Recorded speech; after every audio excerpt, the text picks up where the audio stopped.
When Lila Bennett crashed through the glass door of New York's most dangerous crime lord on her first day of work, everyone in the room stopped breathing.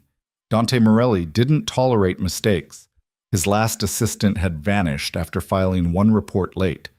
But instead of the expected execution, something impossible happened. Dante laughed.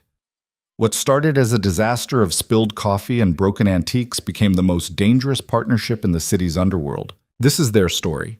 A collision of chaos and control that would either save them both or destroy everything. Follow this story to the end, hit like, and comment with your city so I can see how far our story travels.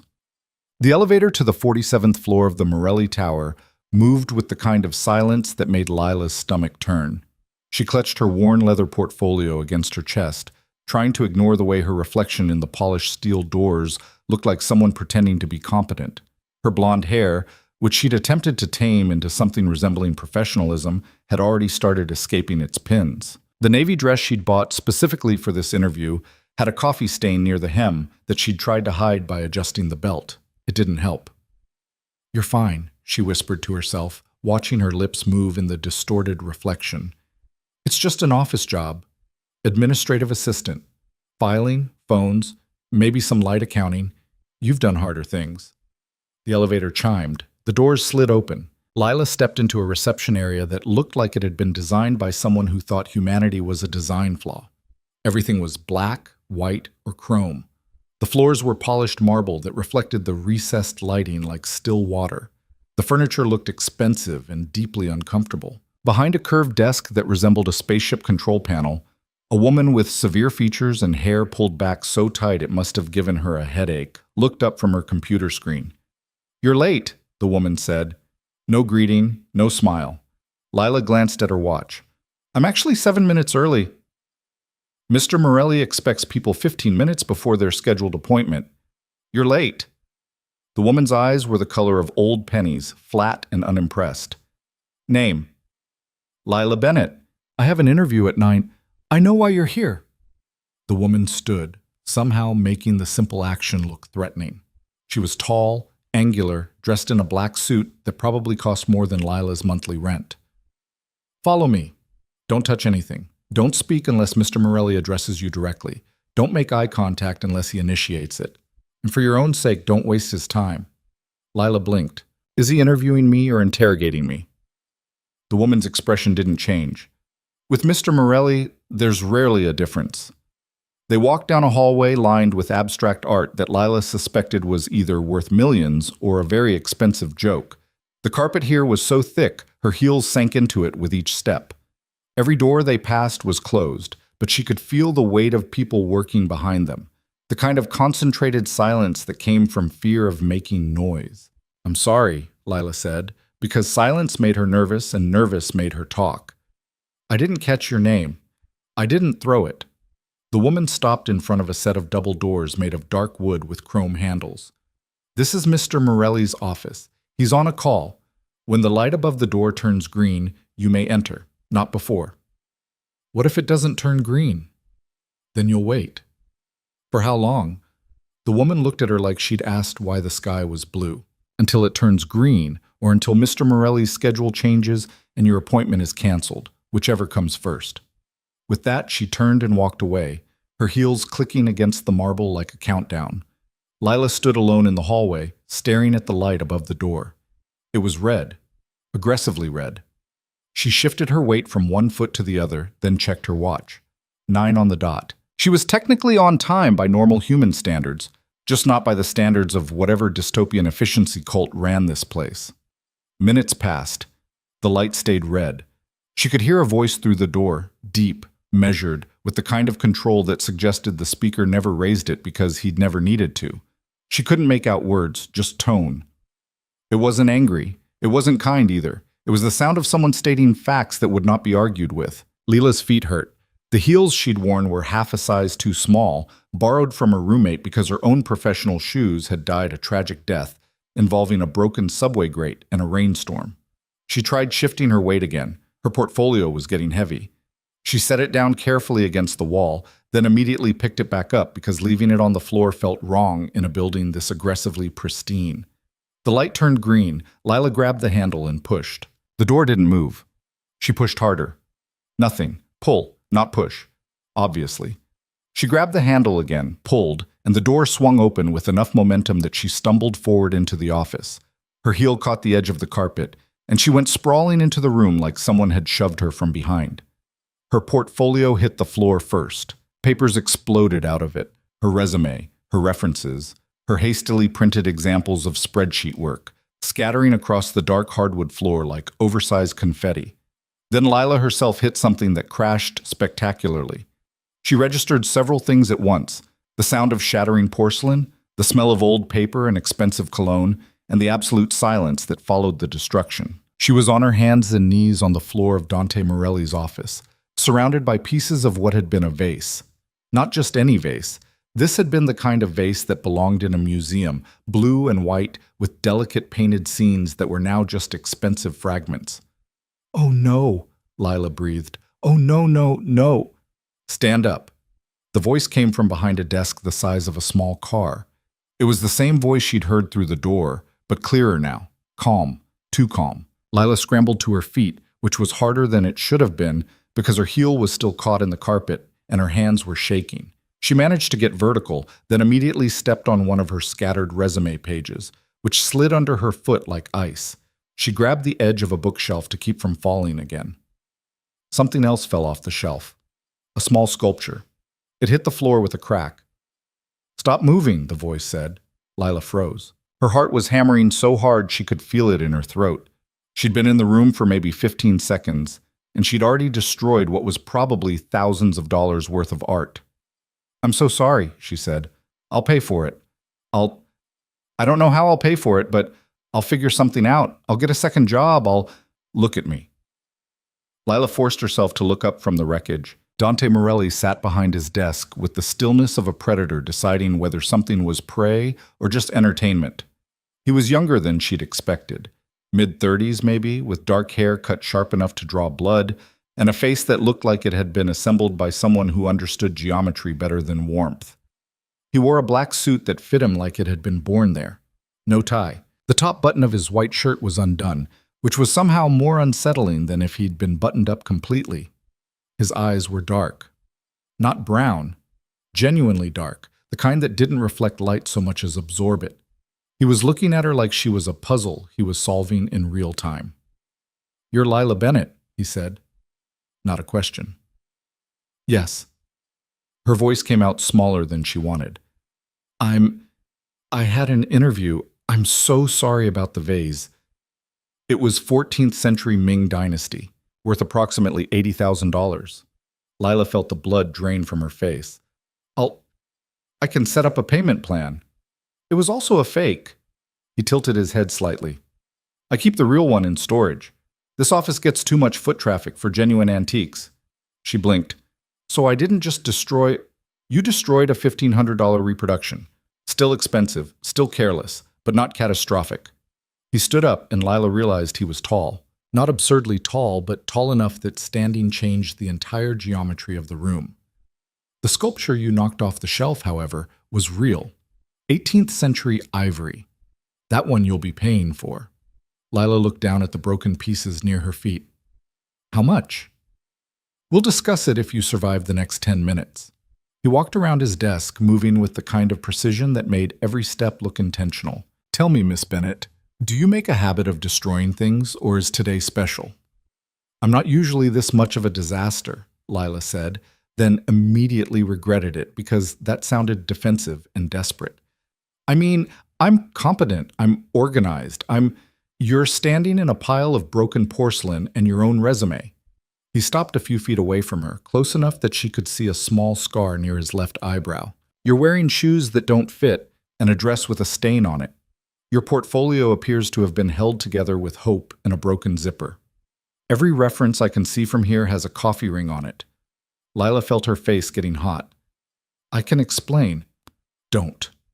He crouched down, actually crouched, which brought him to eye level in a way that was more unnerving than when he'd been standing, and picked up one of her resume pages.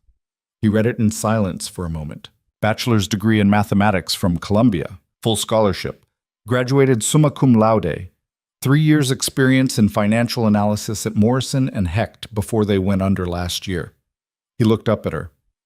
Why are you applying for an administrative assistant position when you're overqualified for half the management roles in this building?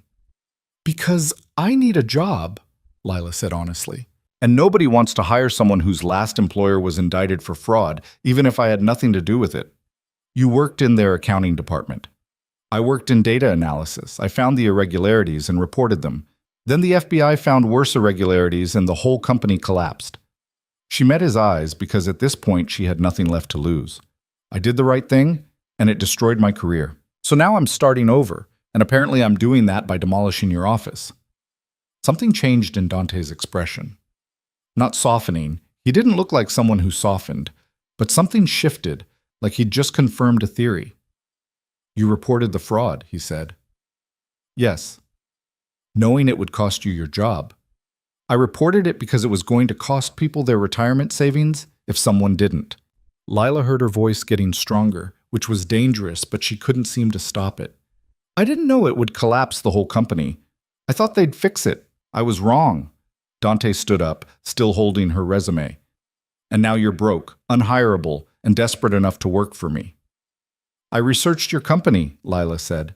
Morelli Enterprises owns 17 subsidiary businesses, 6 commercial properties, and has a reputation for aggressive expansion but clean books. On paper, you run a legitimate operation.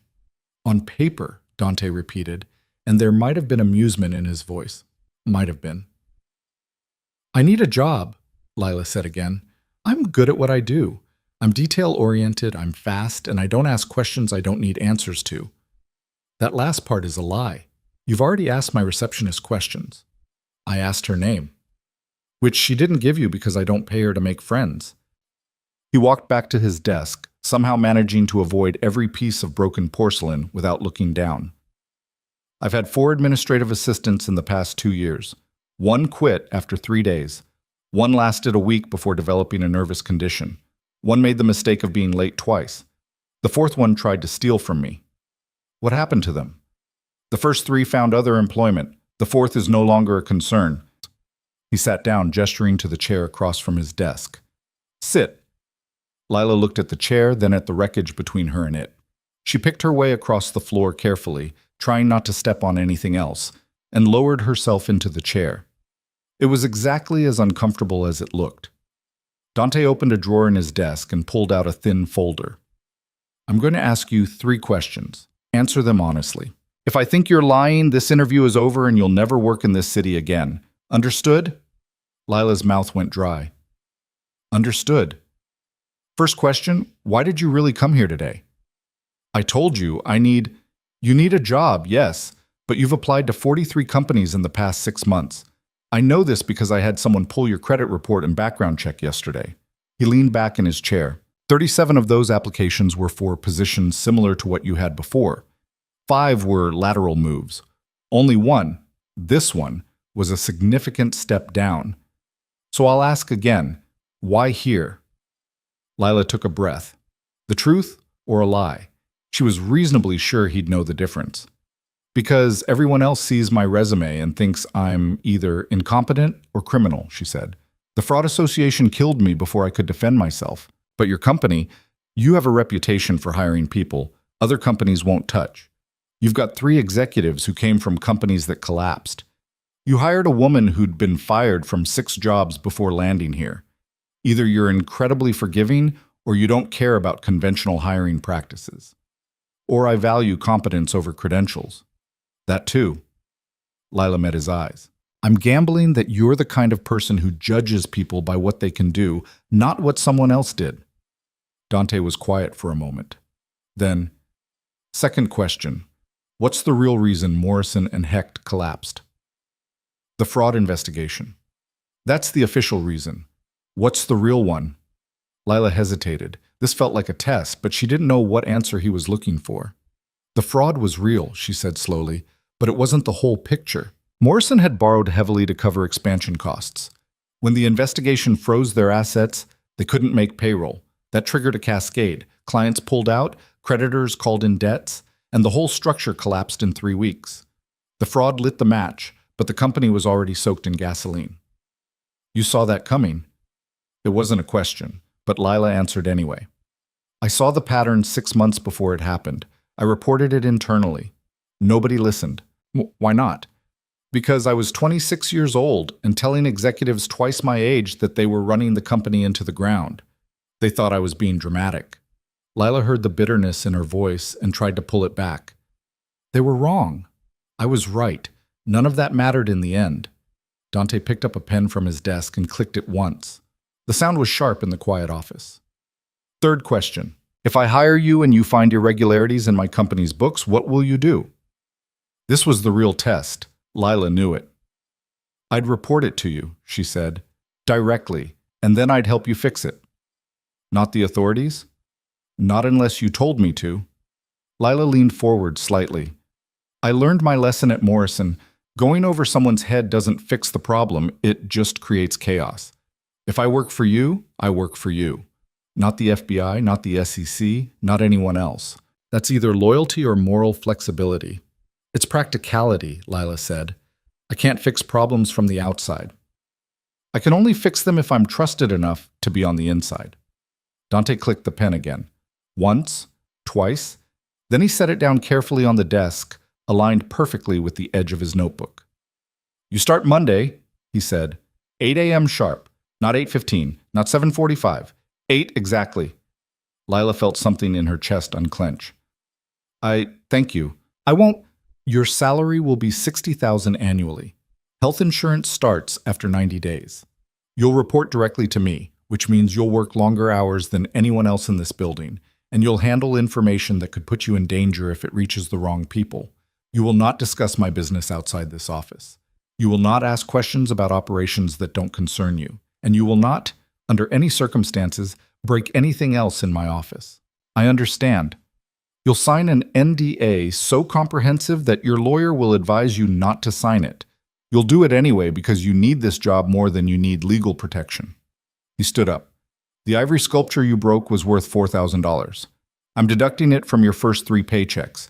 The vase was my mistake for putting a replica in a high-traffic area. We'll call it even. Lila stood up too, trying not to let the relief show too obviously on her face. Thank you, Mr. Morelli. Don't thank me yet. You haven't survived a full day. He walked to the door and opened it.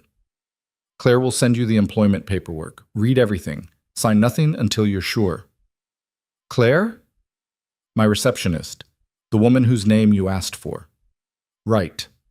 Lila gathered up her scattered papers, trying to maintain some dignity while crawling around on the floor. She managed to get everything back into her portfolio, though the broken zipper meant she had to hold it closed with both hands.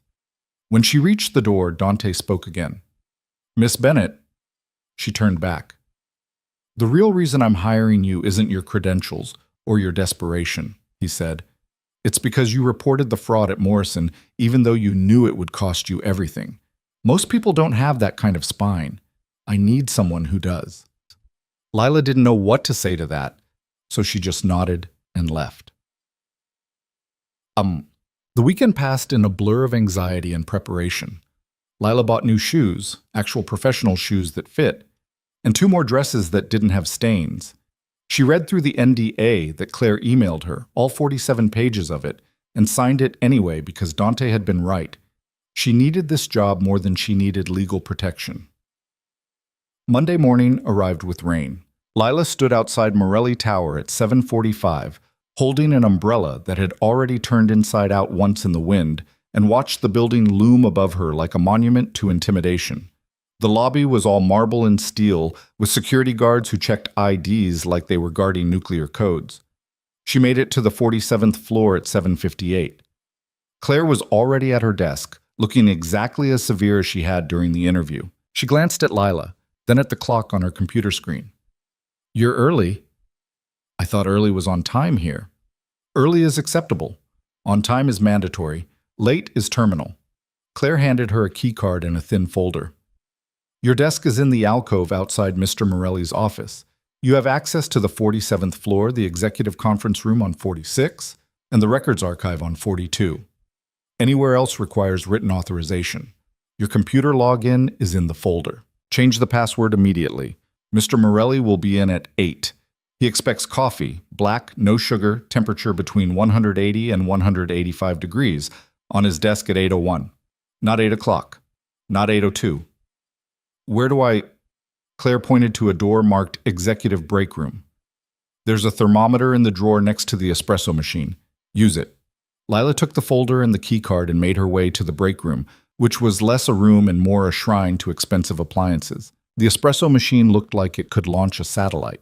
She found the thermometer, made the coffee, checked the temperature twice, and delivered it to Dante's desk at exactly 8:01. His office was empty. She set the coffee down carefully, far away from any expensive objects, and retreated to her new desk. The alcove was small but efficiently designed. Her desk faced a window with a view of the city that probably cost extra in real estate terms. There was a computer, a phone with more buttons than seemed necessary, and a stack of files labeled Urgent. Lila sat down, logged into the computer, and opened the first file. It was a shipping manifest for one of Morelli's subsidiary companies. Nothing obviously wrong with it, just standard logistics documentation. She cross-referenced it against the company's declared inventory.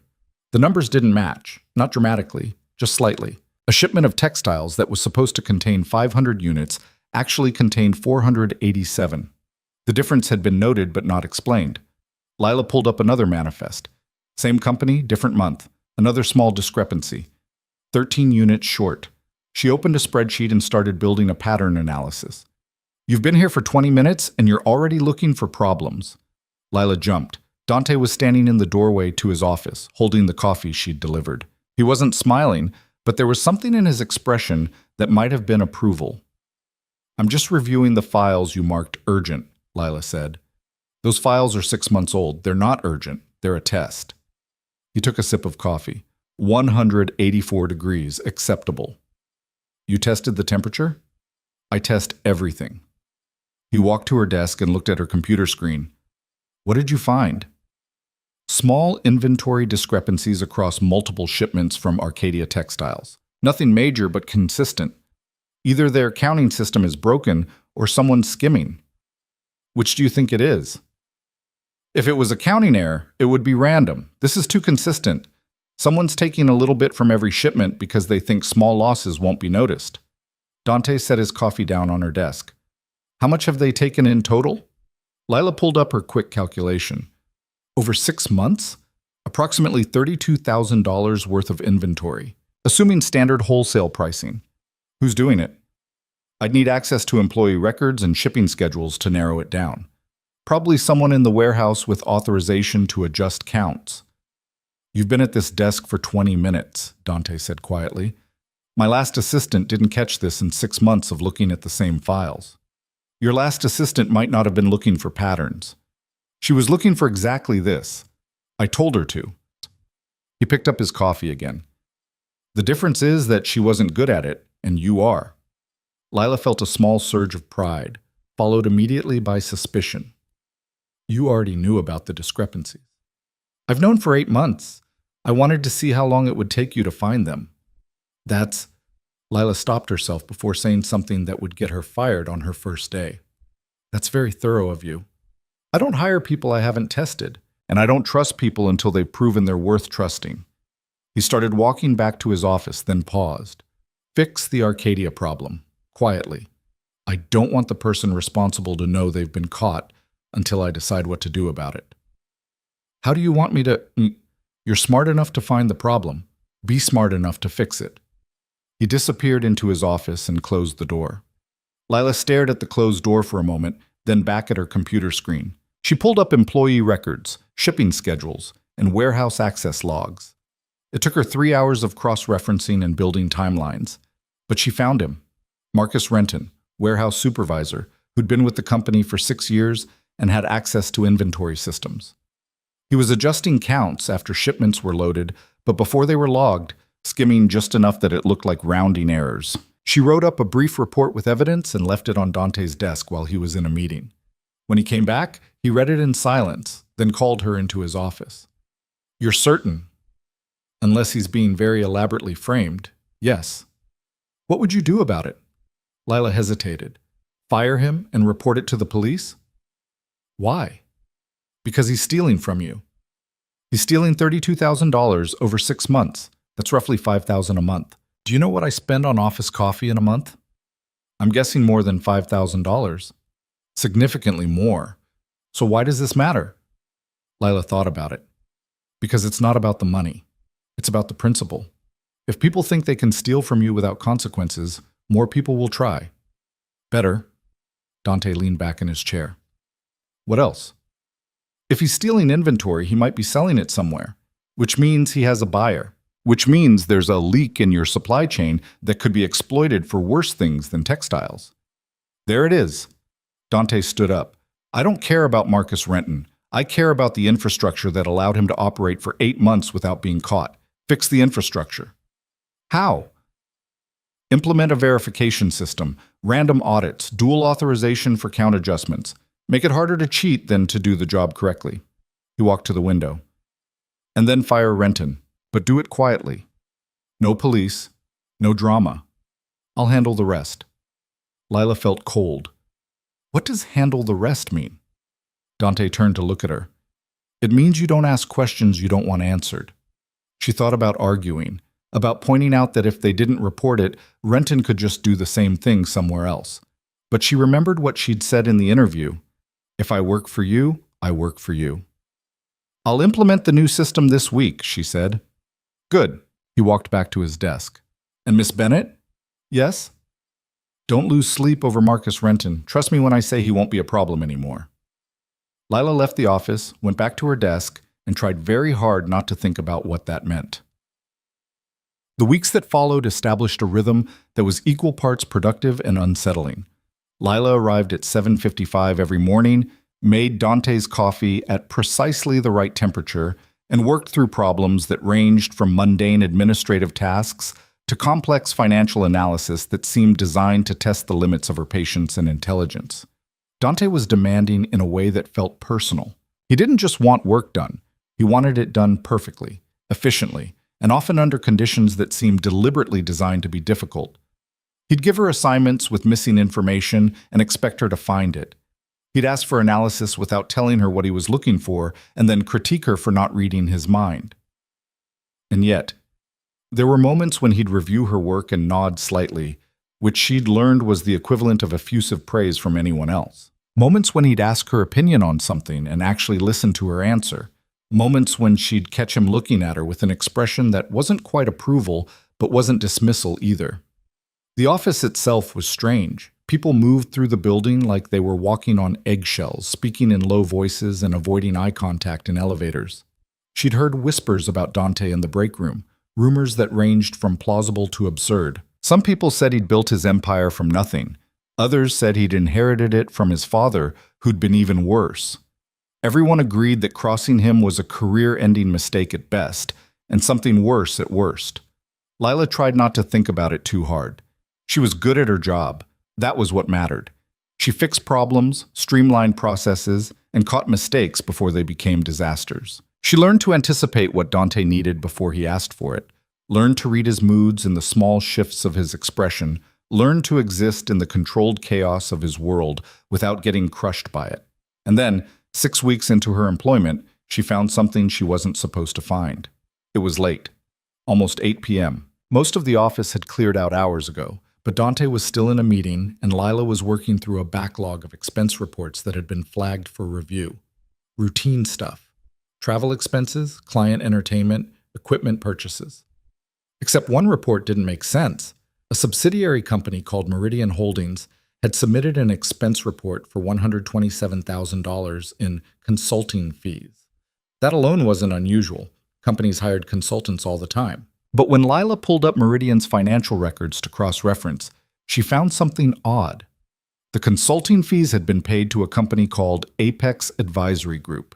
She'd never heard of them, which meant either they were new or they were small enough not to register in standard business databases. She ran a search. Apex Advisory Group didn't exist. No business registration, no tax filings, no corporate structure. It was a ghost.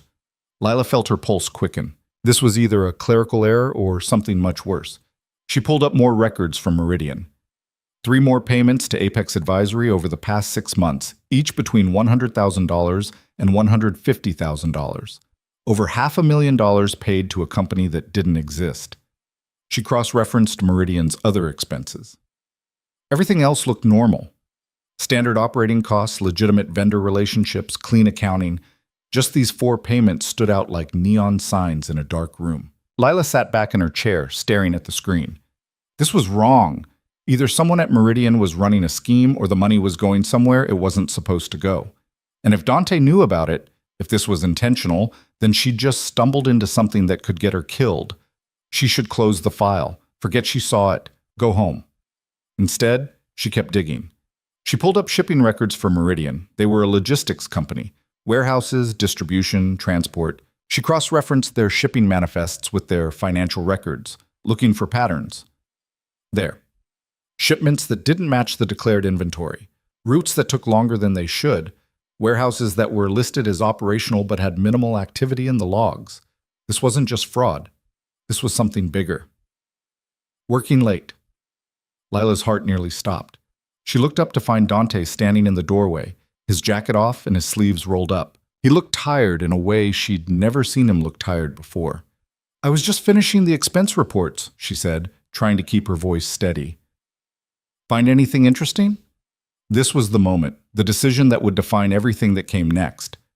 She could lie, close the file, pretend she hadn't seen anything, or she could tell the truth and find out what kind of man Dante Morelli really was. Lila turned her computer screen toward him. "Meridian Holdings has been paying consulting fees to a company that doesn't exist," she said. "Over $500,000 in 6 months. The money's going somewhere, but I can't trace it without access to Meridian's bank records." Dante walked to her desk slowly. He looked at the screen, his expression unreadable. "And what do you think that means?" he asked quietly. "I think someone's either stealing from you or laundering money through your company," Lila said. "Or both. Which do you think it is?" "I think it's something you already know about, and I just walked into something I shouldn't have." Dante was quiet for a long moment. Then he reached over and closed the file on her screen. "Go home, Miss Bennett. I can help. Go home." His voice wasn't angry. It was something worse than angry. It was careful. "We'll discuss this tomorrow." Lila saved her work, shut down her computer, and gathered her things. She could feel Dante watching her as she left, but when she turned back at the elevator, his office door was already closed. She didn't sleep that night. Lila arrived at the office the next morning at 7:30, half expecting to find her keycard deactivated and a security guard waiting to escort her out of the building. Instead, everything worked normally. The elevator took her to the 47th floor. Her computer logged in without issue. Dante's office door was closed, but there was light underneath it. She made his coffee, checked the temperature twice, and knocked on his door at exactly 8:01. "Come in." Dante was standing at the window with his back to the door, hands in his pockets, looking out at the city like he was trying to find something specific in the chaos of buildings and traffic below. He didn't turn around when she entered. "Set it on the desk," he said. Lila put the coffee down and started to leave. "Stay." She stopped, her hand still on the door handle. Her heart was doing something erratic in her chest that felt like panic trying to disguise itself as professionalism. Dante turned around. He looked like he hadn't slept either, though he wore exhaustion better than most people wore suits. There were shadows under his eyes that made them look darker, sharper. "Tell me what you think you found," he said. "Payments to a non-existent consulting company funneled through Meridian Holdings. Over $500,000 in 6 months. Shipping irregularities that suggest the warehouses are being used for something other than their stated purpose." Lila kept her voice level. "Either someone's running an operation under your nose or you're running it yourself. And if it's the second one, then I need to know what I walked into." Dante moved to his desk and sat down. He picked up the coffee, took a sip, set it down with the handle aligned exactly parallel to the edge of his desk blotter. Everything he did had that same precision, like chaos was something that happened to other people. "Sit," he said. Lila sat in the chair across from him, the same uncomfortable chair from her interview. It felt like a test she hadn't studied for. "What do you know about my family?" Dante asked. "I know your father started Morelli Enterprises 30 years ago. I know he died 8 years ago and you took over. I know you expanded the business significantly since then. My father didn't start a business. He inherited an empire. Dante's voice was flat, factual. My grandfather ran operations in this city that made him very rich and very dangerous. When he died, my father took over. When my father died, it fell to me and my brother. Lila felt something cold settle in her stomach. Operations. You're smart enough to know what I'm talking about. Don't make me spell it out. Your family was involved in organized crime. Is involved, present tense.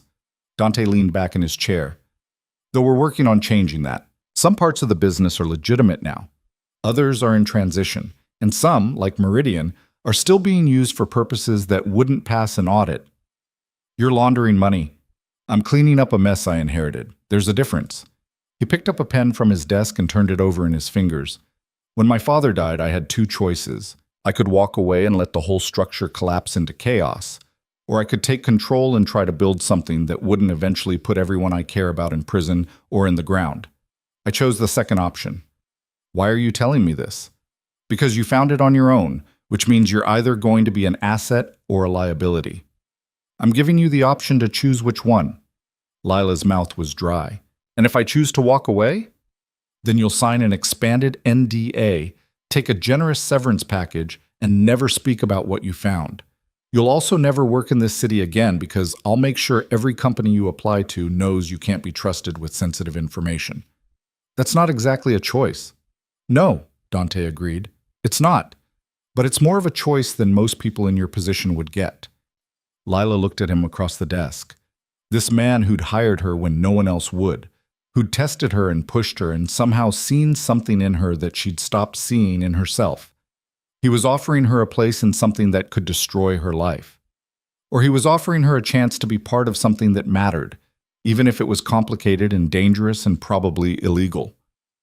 What would you need me to do? She asked. Something changed in Dante's expression. Not relief. He didn't seem like someone who felt relief, but something close to it. The same thing you've been doing. Find problems. Fix them. Help me transition the business into something legitimate before the weight of what my father built drags us all down. That's not an administrative assistant job. You haven't been doing an administrative assistant job since your first day. You've been doing forensic accounting and operational analysis. I just didn't tell you that's what it was called. And the things I find, like Meridian, you bring them to me. We figure out together how to solve them without triggering a cascade that destroys everything we're trying to build. Dante set the pen down carefully. I won't lie to you about what this business is, but I also won't ask you to do anything that crosses lines you're not willing to cross. You want to be on the inside fixing problems? This is your chance, but you need to decide now. Lila thought about Morrison and Hecht, about reporting fraud and watching the whole company burn because she'd thought doing the right thing would matter. She thought about the past 6 months of rejection and desperation, about being 27 years old and feeling like her career was already over before it had really started. I want access to all the financial records, she said. Not just the files you give me, everything. If I'm going to help you clean this up, I need to see the whole picture. Agreed. And I want your word that you're actually trying to go legitimate. That this isn't just you telling me what I want to hear, so I'll help you hide evidence. Dante stood up and walked around the desk. He extended his hand. You have my word. And in my world, that's worth more than a contract. Lila stood up and shook his hand. His grip was firm, warm, and he held on for a second longer than strictly necessary, like he was sealing something more than just a business agreement. Welcome to the inside, Miss Bennett, he said. Try not to break anything important. Over the next several weeks, Lila discovered that the inside of Dante's world was significantly more complicated than the outside had suggested. She got access to file systems she hadn't known existed, financial records that painted a picture of an organization in the middle of a slow, painful transformation. Some subsidiary companies were completely clean, legitimate businesses that operated exactly as they appeared to. Others were in various stages of transition, with revenue streams being shifted, partnerships being dissolved, operations being restructured, and then there were the ones like Meridian. Lila spent her days tracking money through increasingly complex networks, identifying which operations could be salvaged and which needed to be shut down entirely. It was like trying to untangle a knot while someone kept adding more string, and every thread she pulled revealed another problem that needed solving. Dante worked beside her through most of it, which surprised her. She'd expected him to delegate, to give orders from his office while she did the actual work. Instead, he'd pull up a chair next to her desk and review documents with her, talking through problems and solutions like they were colleagues instead of boss and employee. "This warehouse in Brooklyn," Lila said one afternoon, pointing at a property record on her screen. "It's listed as a storage facility for Meridian, but the utilities usage doesn't match. It's pulling way more power than a storage facility should need." Dante leaned closer to look at the screen. He was close enough that she could smell his cologne, something expensive and subtle that probably had a French name she couldn't pronounce. "What do you think it's being used for?" he asked. "Either they're running equipment in there that isn't on the books, or someone's using it for something that requires a lot of electricity. Grow operation, maybe? Or a manufacturing setup?" "Neither. It's a gambling operation. Cards, sports betting, some loan sharking on the side." Dante sat back. "My uncle runs it. Has for 20 years. "Your uncle?" "My father's brother. He's not interested in going legitimate, and he's got enough leverage in the family that forcing him out would start a war I don't need right now." Lila pulled up more records. "How much is this operation worth annually?" "About $2 million in profit, most of it unreported." "And you're just letting it run?" "I'm picking my battles. The gambling operation is small enough that it's not drawing federal attention. My uncle keeps it contained, doesn't expand, doesn't get greedy. It's a problem, but it's a stable problem. I've got bigger issues to deal with first." "Like what?" Dante stood up and walked to the window. It was something he did when he was thinking, like the view helped him organize his thoughts. Like the fact that my father made promises to people who don't care that he's dead. Like the fact that I've got suppliers who expect me to move products I don't want to move anymore. Like the fact that walking away from certain contracts would put a target on my back that would make running a legitimate business impossible. "What kind of products?" He turned to look at her. "Do you really want to know?" Lila thought about it. "Yes." "Stolen goods, mostly. High-end electronics, jewelry, art. Things that come in through the port and disappear before customs can track them properly. My father had relationships with people who specialize in that kind of acquisition, and they expect those relationships to continue." "Are they?" "For now. I've been slowly reducing our involvement, buying less, moving less, creating distance. But it's a process, and it's dangerous. These aren't people who respond well to being phased out." Lila turned back to her computer and started pulling up shipping records. "Show me which operations are involved. I'll see if I can find ways to create legitimate reasons for the reduction. Make it look like market forces instead of choice." Dante returned to her desk and spent the next 2 hours walking her through the shadow side of his business. He was matter-of-fact about it, neither defensive nor apologetic, just laying out the reality of what he'd inherited and what he was trying to change. By the time he finished, Lila had a headache and a much clearer understanding of why he'd seemed so tired that morning after she'd found the Meridian irregularities. "This is going to take years," she said. "I know. And there's no guarantee it'll work. Any one of these relationships could blow up and take the whole thing down." "I know that too." Dante looked at her. "Does that change your answer?" "About helping you?" Lila shook her head. "No. But it means we need to be smarter about how we approach it. Faster in some areas, slower in others. We need to prioritize based on risk, not revenue." "How would you prioritize?" Lila opened a new spreadsheet and started building a framework. "Operations that involve violence or exploitation get shut down first, regardless of profit. We can't claim to be going legitimate while still being involved in things that hurt people. Second priority is anything that's drawing law enforcement attention. Those are time bombs waiting to go off. Third is the high-risk, low-value operations that aren't worth the exposure. Everything else we phase out gradually, creating legitimate replacement revenue streams as we go." Dante watched her work, and when she looked up, there was something in his expression that she couldn't quite read. "What?" she asked. "You just walked into organized crime, and your first instinct is to build an ethical framework for dismantling it. You said you wanted to go legitimate. That means having standards. Most people in your position would be looking for ways to profit from this information." "I'm not most people." Lila saved her spreadsheet. And if I was interested in profiting from crime, I wouldn't have reported the fraud at Morrison. No, Dante said quietly. You wouldn't have. He left her office without another word, but the next morning, Lila found her salary had been increased by $30,000 and her title had been changed to Director of Financial Operations. The work consumed her in a way nothing had since her early days at Morrison.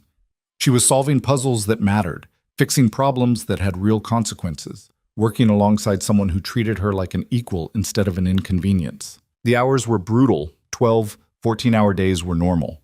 But she didn't mind. This was what she was good at. This was where she belonged. And Dante, for all his control and precision and carefully maintained distance, was becoming something more than just her boss.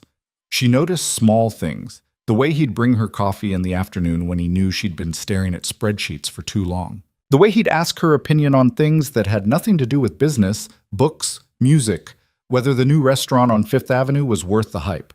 The way he'd sometimes just sit in her office and work in silence, like he found the proximity comfortable.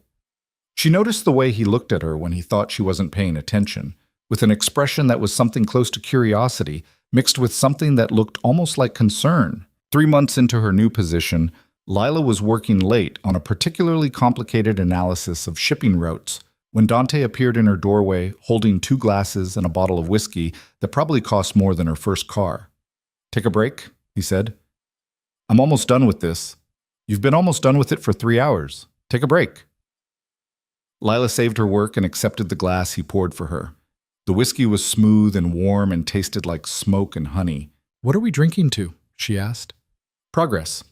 We closed down the first of the high-priority operations today. The import scheme through the port.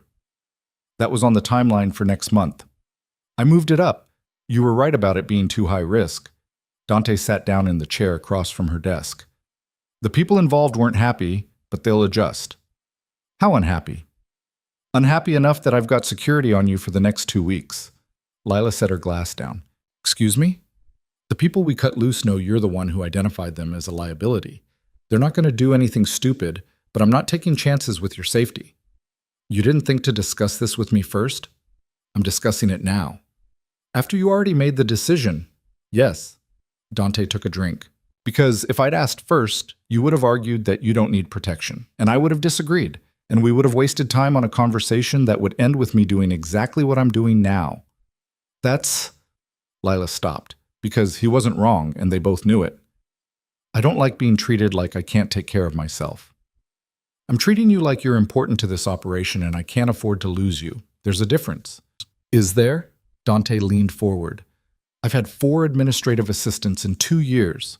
3 quit because they couldn't handle the pressure, and 1 tried to steal from me. You've been here for 3 months, and you've identified problems that have been bleeding this company for years. You've built frameworks for transitioning operations that my own financial team couldn't figure out. You've challenged me on decisions and been right more often than wrong. So yes, there's a difference. I need you here, which means I need you safe." Lila picked up her glass again, mostly to give herself something to do with her hands.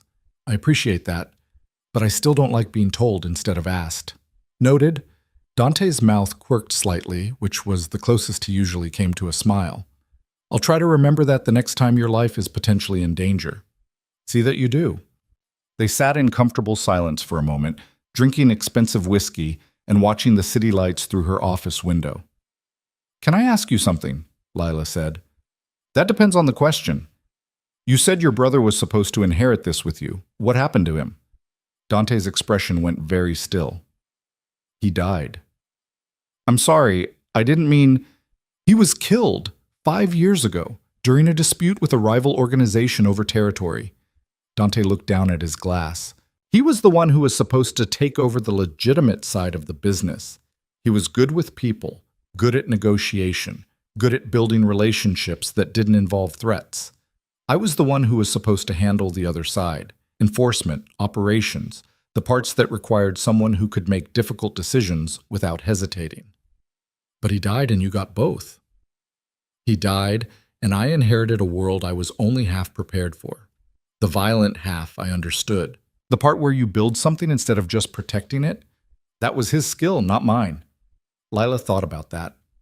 About Dante, who was so controlled and precise and careful, trying to build something legitimate with tools designed for violence. "You're doing better than you think," she said. "Am I? You hired me. You're listening to analysis instead of just making decisions based on power and fear. You're shutting down operations that hurt people even though they're profitable. That's not someone who's failing at building something legitimate. That's someone who's actually trying." Dante looked at her for a long moment. "You have more faith in me than I have in myself. Then it's a good thing I'm here to balance it out." He almost smiled at that. Almost. Then his phone buzzed, shattering the moment. He glanced at it, and whatever he saw there made his expression close down into something harder. "I have to go," he said, standing up. "Don't work too late." "Where are you going?" "Dealing with someone who's unhappy about our recent operational changes." He set his glass down on her desk. "The security team will be outside the building when you leave. Don't try to lose them." "I wouldn't dream of it," Lila said, which was a lie, and they both knew it. After he left, she sat alone in her office and finished her whiskey and tried not to think too hard about the fact that Dante was walking into something dangerous while she was sitting safely in a building surrounded by security. The next morning, he showed up to the office with bruised knuckles and didn't explain. Lila didn't ask, but she noticed the way he moved more carefully, the way he held his coffee cup with his left hand instead of his right, the way his jaw was slightly swollen on one side. She also noticed the way the whispers in the office had changed. People were scared before, but now they were scared in a different way, respectful, like something had shifted in the invisible hierarchy that governed this world. "What happened last night?" she asked Claire when Dante was in a meeting. "Mister?" Morelli reminded someone why they shouldn't test his patience, Claire said without looking up from her computer. "That's all you need to know." "Was anyone seriously hurt?" Define seriously. "Claire." The older woman finally looked up and her expression was almost sympathetic. "You're getting attached to him. That's a mistake." "I'm not." "You are. I've watched 4 assistants come through here. The first 3 were terrified of him. The 4th thought she could manipulate him. You're the first one who looks at him like he's human." Claire's voice was quiet. "He is human, but he's also dangerous. Don't forget which one matters more in this world." Lila went back to her desk and tried to focus on work, but Claire's words stayed with her. That evening, after most of the office had cleared out, Dante called her into his office. "We need to talk about Meridian," he said. Lila sat down. "What about it?" "I'm shutting it down, completely. The operation has too many vulnerabilities and not enough legitimate value. I'm liquidating the assets and distributing them to the cleaner subsidiaries. That's going to leave a gap in your distribution network. I'll fill it with legitimate contracts. It'll take time, but it's cleaner than trying to transition Meridian piece by piece." "When?" "End of the month, which gives you 3 weeks to figure out how to redistribute the legitimate operations and sever ties with everything else." But he slid a folder across the desk. "This is everything you'll need. Employee contracts, vendor agreements, property leases. I need you to find ways to end them that don't create legal exposure or trigger retaliation." Lila opened the folder and started scanning the documents. It was a nightmare of interconnected agreements and informal arrangements that would be nearly impossible to untangle cleanly. "This is going to take more than 3 weeks, she said. "I know, do what you can. I'll handle the rest." "When you say you'll handle the rest, I mean, I'll handle it in ways you don't need to know about." Dante's voice was firm. "I appreciate that you want to be involved in everything, but there are parts of this business that I'm not bringing you into, for your own protection and mine." Lila wanted to argue, but she could see in his expression that it wouldn't matter. He'd already made the decision, and like most of his decisions, it was final. "Fine," she said. "But if this goes wrong because I didn't have all the information, that's on you." "Noted." She took the folder back to her desk and spent the next 2 weeks building exit strategies for every contract and agreement tied to Meridian. Some were straightforward, leases that could be terminated with proper notice, vendor agreements that had standard cancellation clauses. Others required creativity, finding legal justifications for breach, offering settlements that were generous enough to avoid litigation, creating paper trails that would hold up under scrutiny. She worked late every night, often until the cleaning crew started their rounds. Dante usually worked late too, and sometimes he'd come to her office around 9 or 10 with coffee or food he'd ordered in, and they'd work in parallel silence that had become comfortable. On the night before the Meridian closure was scheduled to finalize, Lila was reviewing the last of the contract terminations when Dante appeared in her doorway, looking more tense than she'd ever seen him. "We have a problem," he said. Lila's stomach dropped. "What kind of problem?" "The kind that involves someone finding out about the Meridian closure before it's final and deciding to make a move." He walked to her desk. "I need you to go home. Now." "What's happening?" "Nothing you need to be involved in. Go home, lock your doors, and don't answer if anyone you don't recognize tries to contact you." "Dante, this isn't a discussion, Lila." He used her first name, which he almost never did. "There are people who are very unhappy about the changes we're making, and they've decided tonight is when they're going to express that displeasure. I need you somewhere safe while I deal with it." "I can help." "You can't. Not with this." He pulled out his phone and texted someone. "Security is waiting downstairs. They'll take you home and stay outside your building until I give them the all clear." "How long will that be?" "However long it takes." He looked at her, and there was something in his eyes that looked almost like fear, which terrified her because Dante Morelli didn't get scared. "Please, for once, just do what I'm asking without arguing." Lila gathered her things and let security escort her home. She didn't sleep. She sat on her couch with her phone in her hand, waiting for news that didn't come. At 2 in the morning, she was still awake, staring at her phone and trying not to imagine worst-case scenarios. At 2:47, her phone rang. Unknown number. She answered it anyway. "Miss Bennett." The voice was unfamiliar, male, with an accent she couldn't place. "You've been causing problems for some important people. Who is this?" "Someone who thinks you should reconsider your employment choices. Mr. Morelli's plans are disruptive to established arrangements. You're helping him disrupt them. That makes you a problem." Lila's hand tightened on the phone. "If you have an issue with what we're doing, take it up with Dante." "Oh, we are. Right now, in fact. But we wanted to make sure you understood that your involvement has consequences. Think carefully about whether working for Mr. Morelli is worth what it might cost you." The line went dead. Lila sat frozen for a moment, then called Dante. It went straight to voicemail. She tried again. Same result. She called the security team outside her building. No answer. She grabbed her keys and her phone and ran. The warehouse sat in a part of the city that looked like it had been left behind when everything else moved forward. Cracked pavement, rusted fencing, buildings with broken windows that stared out like empty eye sockets. Lila sat in the passenger seat of Dante's car, a black sedan that was somehow more intimidating than a sports car would have been, and tried to control her breathing. "This is a mistake," she said for the third time since they'd left the office. "Probably," Dante said without looking at her. His eyes were on the building ahead, a 3-story structure with faded paint and a loading dock that looked like it hadn't been used in years. "But we're here now." 3 hours earlier, Lila had been at her desk when Dante had emerged from his office with his jacket on and his expression set in that particular way that meant arguing would be pointless. "We're going to Meridian," he'd said. "The warehouse? Why?" "Because you found something that needs addressing, and I'd rather address it in person than over the phone." He gestured toward the elevator. "Unless you'd prefer to stay here and wonder what happens next." She'd gone with him because the alternative was worse. Now sitting outside a building that looked like the setting for every crime thriller she'd ever tried not to watch, Lila was reconsidering that decision. "What exactly are we addressing?" she asked. "The truth." Dante opened his door. "Stay close to me. Don't speak unless I tell you to. And if something goes wrong, run." "If something goes wrong, running seems like run," Dante repeated and got out of the car.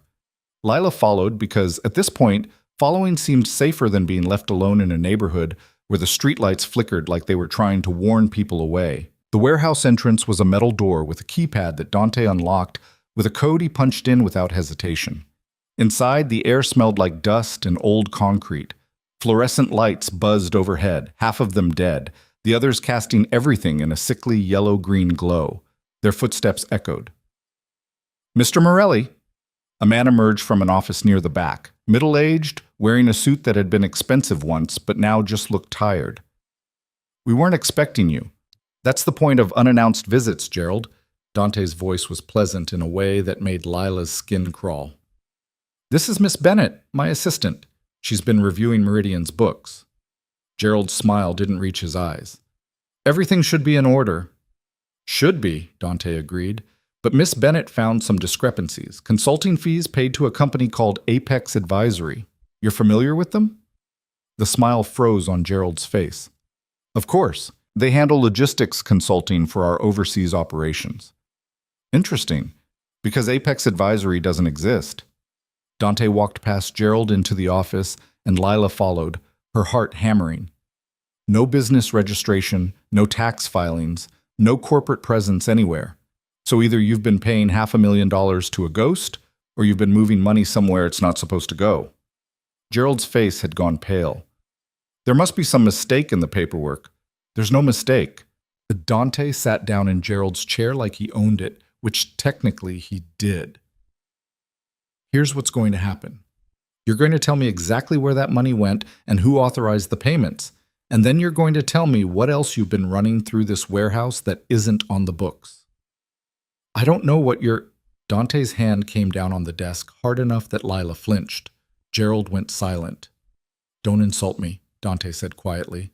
I've known about the fake consulting fees for 2 months. I've known about the inventory discrepancies for longer than that. What I haven't known is whether you were running this on your own or if someone else gave you the idea. Gerald opened his mouth, closed it, opened it again. Victor Raines, he said finally. He approached me 6 months ago, said he needed to move some product through our distribution network, offered me 20% of the take. What product? I don't know. I never asked. He told me to process the shipments, adjust the manifests, and route the payments through Apex. That's all. Dante was very still. Victor Raines, he repeated. My former business partner, Victor Raines. The one I severed ties with 3 years ago because he was moving into operations I wanted no part of. He said you'd made a deal. I made no deal. Dante stood up. Where are the shipments going? I have addresses. In the system. Gerald's hands were shaking as he pulled up files on his computer. Here, 3 locations in the Port District. He said they were temporary storage before final distribution. Dante leaned over the desk, reading the screen. His jaw tightened. These are residential addresses. I didn't think to check. You didn't think at all. Dante straightened up. How many shipments have gone through? 15, maybe 20. Maybe? 23 total. The last one went out 2 days ago. Dante turned to Lila. Do you have your phone? She nodded, pulling it out with hands that were steadier than she felt. Take pictures of everything on that screen. Addresses, dates, shipment manifests. All of it. Lila moved to the computer and started photographing while Gerald sat frozen in his chair, looking like a man watching his life collapse in real time. What happens now? Gerald asked. Now you're going to tell me everyone who was involved in this operation, Dante said. Names, positions, how much they knew. And then you're going to resign, effective immediately, and disappear somewhere I'll never have to see you again. And if I don't? Then I'll make sure Victor Raines knows you gave me his distribution addresses. Let's see how generous his 20% looks when he finds out you compromised his entire operation. Gerald's face went from pale to gray. He'll kill me. Yes, Dante said simply. He will. Which is why you're going to take the resignation option and leave the city before he realizes what happened here. I need time. You have until tomorrow morning. After that, you're on your own. Lila finished photographing the information and stepped back from the computer. Dante gestured toward the door. They walked out of the warehouse in silence, back through the flickering lights, past the empty loading dock, into the cold night air that suddenly felt clean after the stale atmosphere inside. In the car, Lila finally found her voice. Victor Raines. Who is he? Someone who used to be useful and is now a problem. Dante started the engine. Someone who apparently thinks he can use my infrastructure for his business without me noticing. What kind of business? Dante pulled out of the lot. The kind that uses residential addresses as distribution points and pays in cash through fake companies. Lila's stomach turned. Drugs? Probably. Or weapons. Or people. Victor's never been particular about his revenue streams as long as they're profitable. Dante's hands were tight on the wheel. And he's using my company to do it, which means if the authorities find those shipments, they'll trace them back to Meridian, back to me. We need to report this. To who? Dante's voice was sharp. The police? And tell them what? That my warehouse manager was running an illegal operation through my company? That I somehow didn't notice $500,000 moving through fake accounts? They'll investigate me, Lila. Not Victor. Me. But you didn't know I own the company. I'm responsible for what happens in it. That's how this works. He turned onto the highway, driving faster than was probably safe. Victor knows that. He's counting on it. If he gets caught, I take the fall. If he doesn't, he keeps using my infrastructure and I'm complicit whether I want to be or not. Lila thought about that. So what do? We find out exactly what he's moving and where it's going, and then we shut him down before he drags me into something I can't get out of. How? Dante glanced at her. You wanted to be on the inside, Miss Bennett? Congratulations. You're about to see how things actually work. They drove back to the office in silence. It was past 11 when they arrived, the building mostly dark except for security lights and a few scattered windows where other people were working late or pretending to. In Dante's office, Lila pulled up the photos she'd taken on her phone while Dante poured himself a drink from a cabinet she hadn't known existed. Whiskey? He offered. I don't drink. You might want to start. But he didn't push it.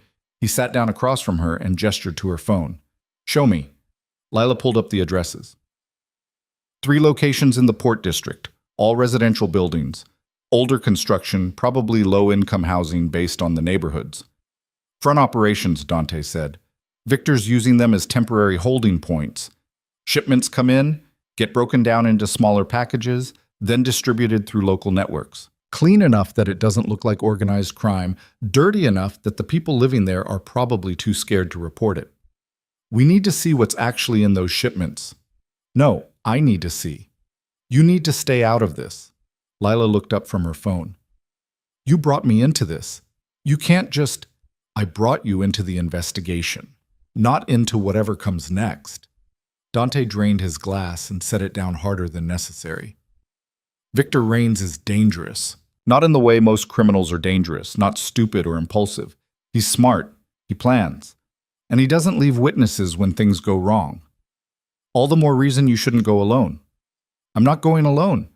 I'm bringing people who are equipped to handle this kind of situation. People like who? Dante smiled, and it was the first time Lila had seen him smile in a way that looked genuinely dangerous. People you don't want to meet, Miss Bennett. I'm not a child. Can you handle watching someone get hurt? Because that's what happens in this world. Can you handle being in a room where violence is the expected outcome? Can you handle the fact that the law doesn't apply the same way once you cross certain lines? Lila felt cold. What are you saying? I'm saying that I kept you away from the darker parts of this business because you don't belong there. You're good at numbers and patterns and finding problems. You're not good at the solutions that follow. Dante stood up. Go home. Get some sleep. Tomorrow we'll start tracing Victor's supply chain through legitimate channels. But tonight, you're done.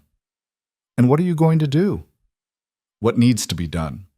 Lila stood up too. If you're planning something illegal, I'm planning to protect my company and everyone who works for it. How I do that is my concern, not yours. It's my concern if I'm complicit. You're not complicit.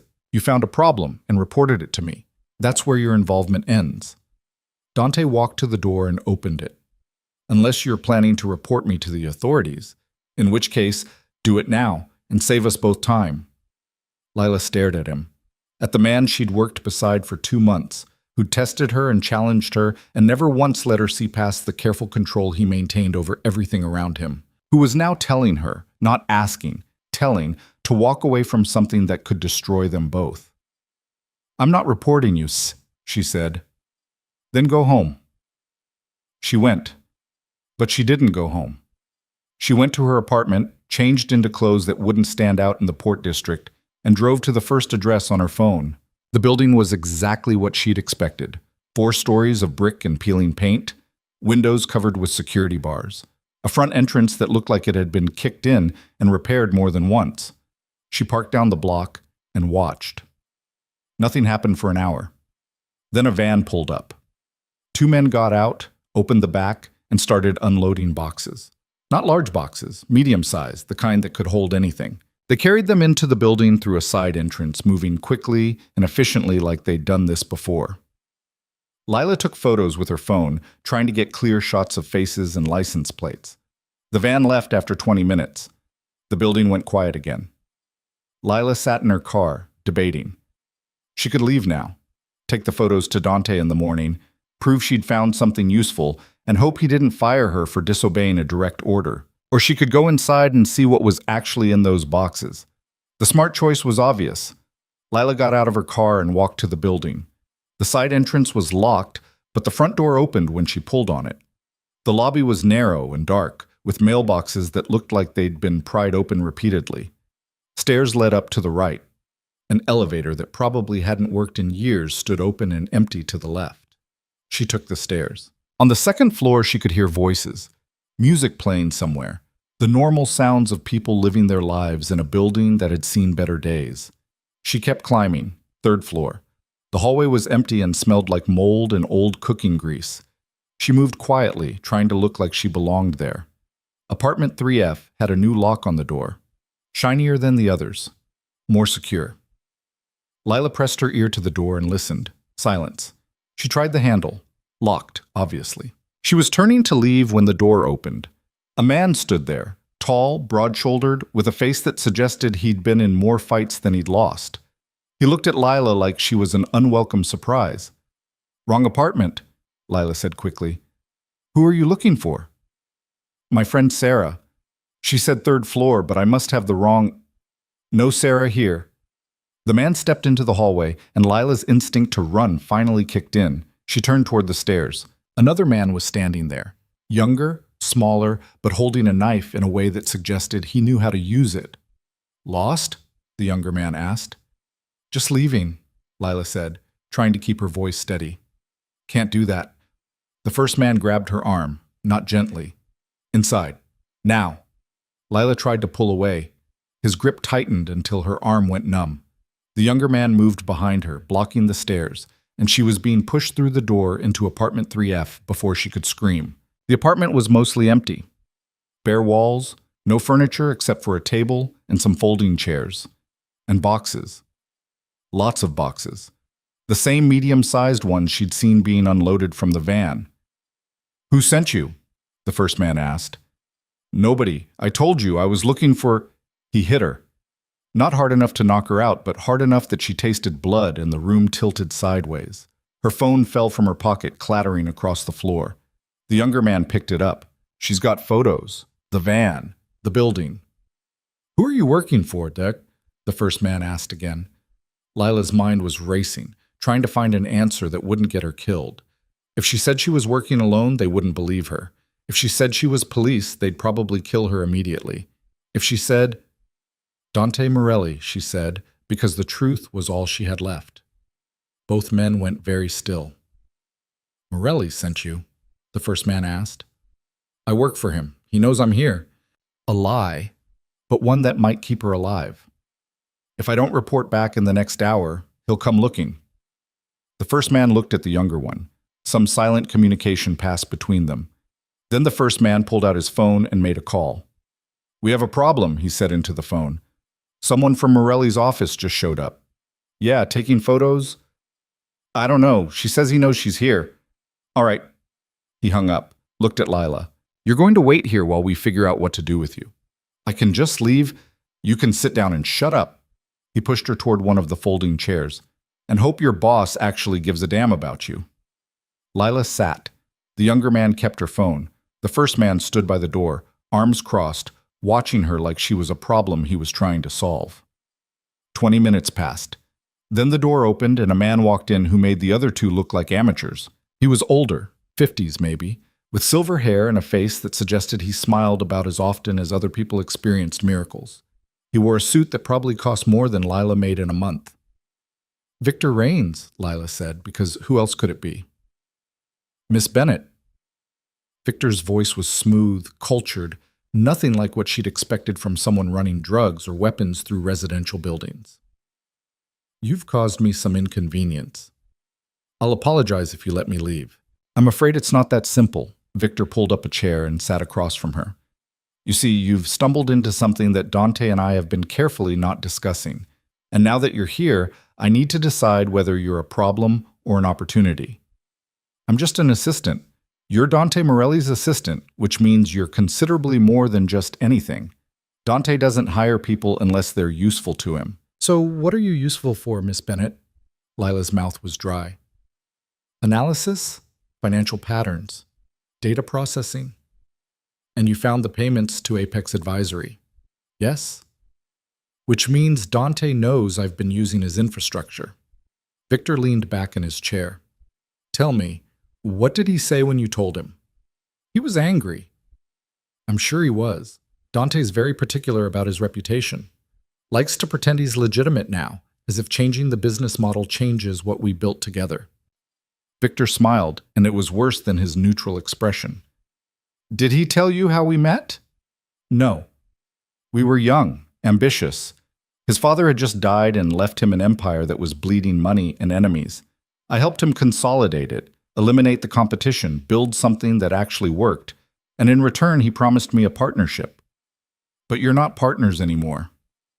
No, because Dante decided he wanted to go straight. Clean up the business, distance himself from anything that looked criminal, very noble. Also very stupid, because you can't build an empire like his without getting your hands dirty and pretending otherwise doesn't change history. Lila tried to keep her expression neutral. Why are you telling me this? Because I want you to understand something. Dante Morelli is not the man he pretends to be. He's not some reformed criminal building a legitimate business. He's a hypocrite who made his fortune on violence and fear, and now he wants to act like that never happened. Like the bodies don't count anymore because he filed the right paperwork. You don't what? Believe me? Ask him about his brother sometime. Ask him how Marco Morelli really died. Ask him who gave the order. Victor stood up. But you won't get the chance because you're not leaving this building. Lila felt ice in her stomach.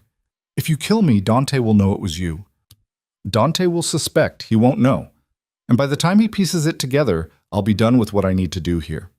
Victor walked to the door. Put her in the back room. Make sure she's comfortable. We'll decide what to do with her after the next shipment arrives. The first man grabbed Lila's arm again, pulling her up from the chair. She tried to resist, tried to think of something to say or do that would change this. But she was being dragged through a doorway into a smaller room that smelled like mildew and had nothing in it except a mattress on the floor and a bucket. The door closed. A lock clicked. Lila was alone in the dark. She sat down on the mattress because her legs wouldn't hold her anymore and tried to think. Her phone was gone. Nobody knew where she was. Dante thought she'd gone home, and Victor Raines was going to kill her as soon as he decided she wasn't useful as leverage. She should have stayed out of this. Should have listened to Dante. Should have trusted that he knew what he was doing and that her involvement would only make things worse. But she was here now, and wishing wouldn't change that. Lila stood up and felt her way around the room in the darkness, looking for anything she could use. The walls were solid.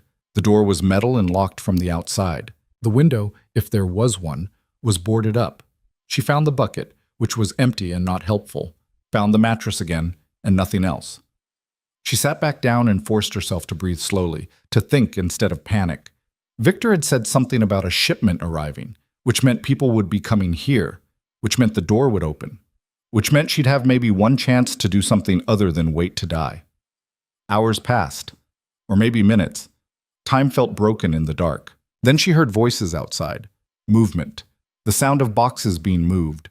The lock on her door clicked. Light spilled in, blinding after so long in darkness. A figure stood silhouetted in the doorway. "Time to go," the first man said. Lila stood up, trying to see past him into the main room. There were more people now, 5, maybe 6. All men, all watching her like she was a problem they were about to solve permanently. "Where?" she asked. "Does it matter?" "It does to me."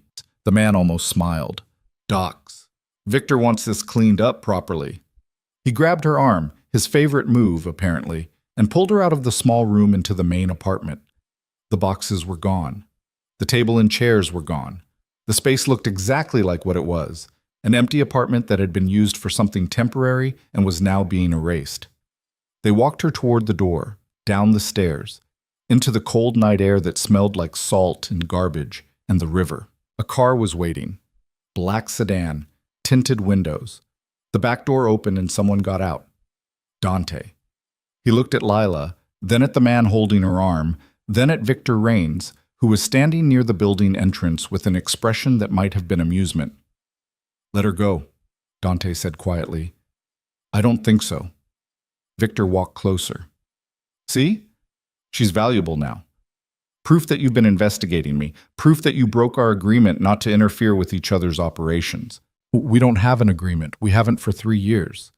We have an understanding. I don't touch your business. You don't touch mine." She violated that understanding when she walked into my distribution site. "She's not part of my business. She's your assistant, your employee, your responsibility." Victor's smile was sharp.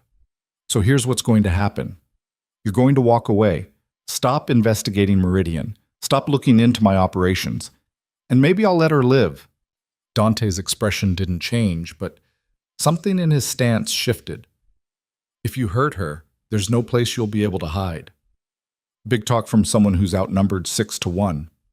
"You think I came alone?" Victor's smile faltered slightly. He looked past Dante at the sedan, at the dark street beyond, trying to see what Dante saw. And that was when everything went wrong. The first gunshot came from somewhere Lila couldn't see, and the man holding her arm jerked backward, his grip releasing as he crumpled to the ground. She didn't wait to understand what was happening. She ran toward Dante because he was the only solid thing in a world that had suddenly turned into chaos. He caught her, pushed her behind him in one movement, and pulled a gun from somewhere inside his jacket. Lila had never seen him hold a weapon before, had never imagined him as someone who would need to. The disconnect between the controlled, calculating man who reviewed expense reports and the person now standing between her and violence made her head spin. Victor's men scattered, some diving for cover behind cars, others pulling their own weapons. The street erupted into gunfire that was nothing like the movies, louder, more chaotic, punctuated by the sound of metal hitting metal and glass shattering. "Stay down," Dante said, his voice eerily calm over the noise. Lila dropped to a crouch behind the sedan, her hands over her ears, trying to make herself as small as possible. She could see figures moving in the darkness. Dante's people, she assumed, though she had no idea how many or who they were.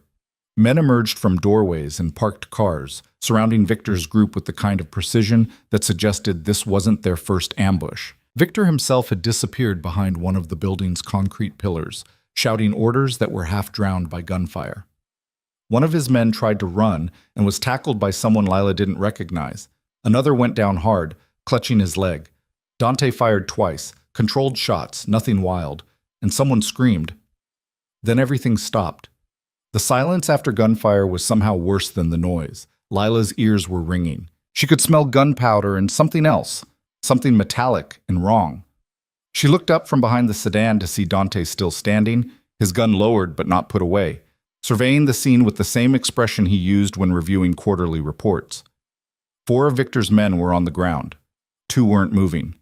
The other 2 were injured, one holding his shoulder, the other his leg, both making sounds that suggested pain and shock in equal measure. The remaining 2 had their hands up, weapons on the ground, faces pale in the streetlight. Victor was still behind the pillar, but he'd stopped giving orders. "Come out," Dante called, "or I'll have my people drag you out, and I promise you won't like that option better." For a long moment, nothing happened. Then Victor stepped into view, his hands raised slightly, his expression carefully neutral. "Quite the production, Dante. I didn't think you still had it in you." "You thought wrong." Dante walked forward, his gun still in his hand. "On your knees." "I don't think—" "On your knees, Victor, or I'll put you there myself." Victor's jaw tightened, but he lowered himself to the ground, his expensive suit pants hitting the dirty pavement. His expression was pure hatred now, all the smooth charm gone. Dante stopped a few feet away.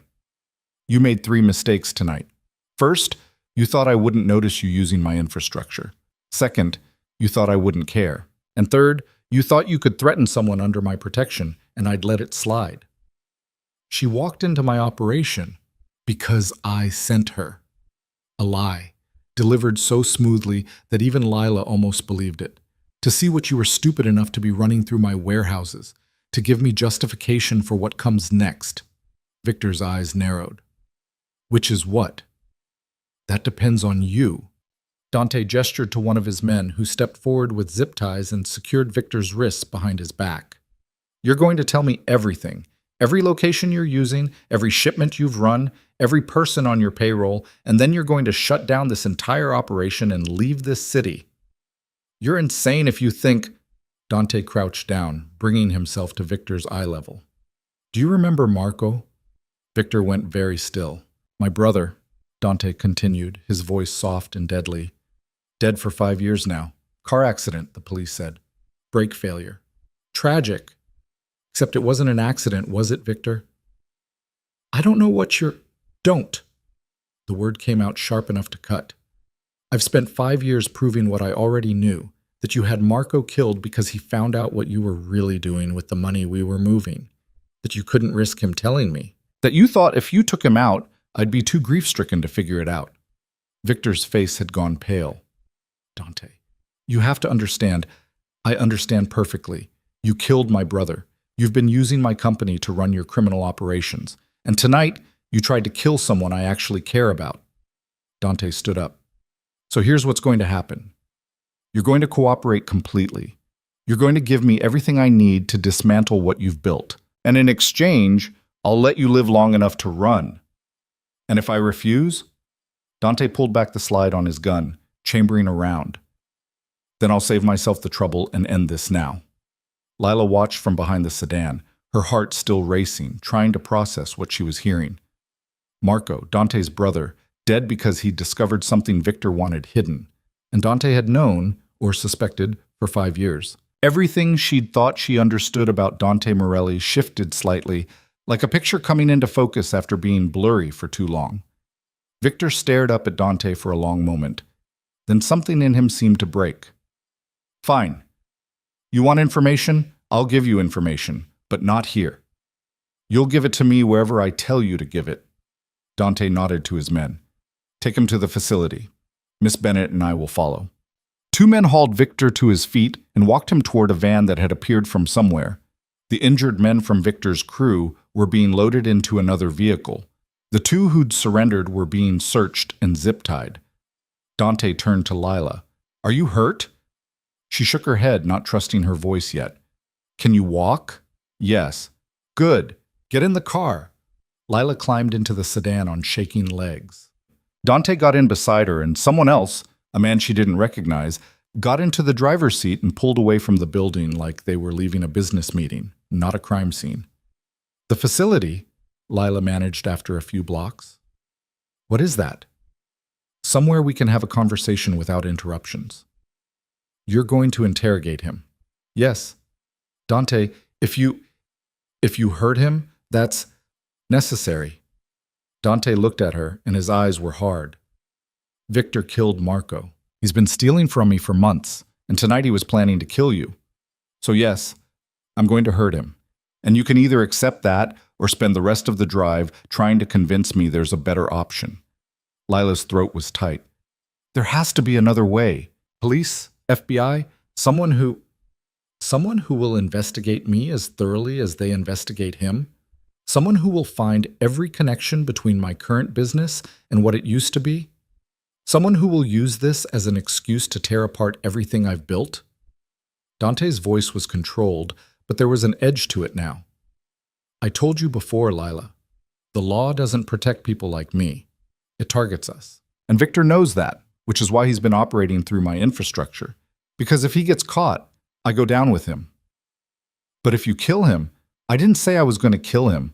I said I was going to hurt him. There's a difference. The distinction didn't make Lila feel better, but she stopped arguing because what was the point? She'd walked into this situation by choice. She'd ignored Dante's direct order to stay out of it, and now she was watching the consequences play out in real time. The facility turned out to be a warehouse in a part of the industrial district that looked like it hadn't seen legitimate business in decades. Inside, it was exactly what Lila expected. Concrete floors, metal shelving, a few folding tables and chairs, and lighting that cast harsh shadows across everything. Victor was already there, seated in a chair in the middle of the space, his hands still zip-tied. He looked smaller somehow, diminished without the smooth confidence he'd worn earlier. Dante walked in, took off his jacket, and rolled up his sleeves like he was preparing for manual labor. One of his men handed him a folder. "This," Dante said, opening the folder, "is everything I already know about your operation. 23 shipments through Meridian over 6 months. 3 distribution points in the Port District. Payments totaling just over $600,000, routed through fake companies. What I don't know is where the product originated, who your buyers are, and how deep this network goes." "And you think I'm just going to tell you?" Victor's voice was defiant, but Lila could hear the fear underneath it. "I think you're going to tell me because the alternative is worse." Dante pulled up a chair and sat down facing Victor. "Here's what I'm offering. Full cooperation in exchange for a 12-hour head start before I notify certain people that you've been operating in their territory without permission. You'll have time to run, to disappear, to start over somewhere far from here, but only if you give me everything I'm asking for. And if I don't, then I'll make sure every criminal organization in this city knows you've been skimming from their supply chains and using my company as cover. You'll be dead within 48 hours, and I'll be slightly inconvenienced by having to clean up the mess." Victor's face went through several expressions: anger, calculation, fear, resignation. "You're bluffing."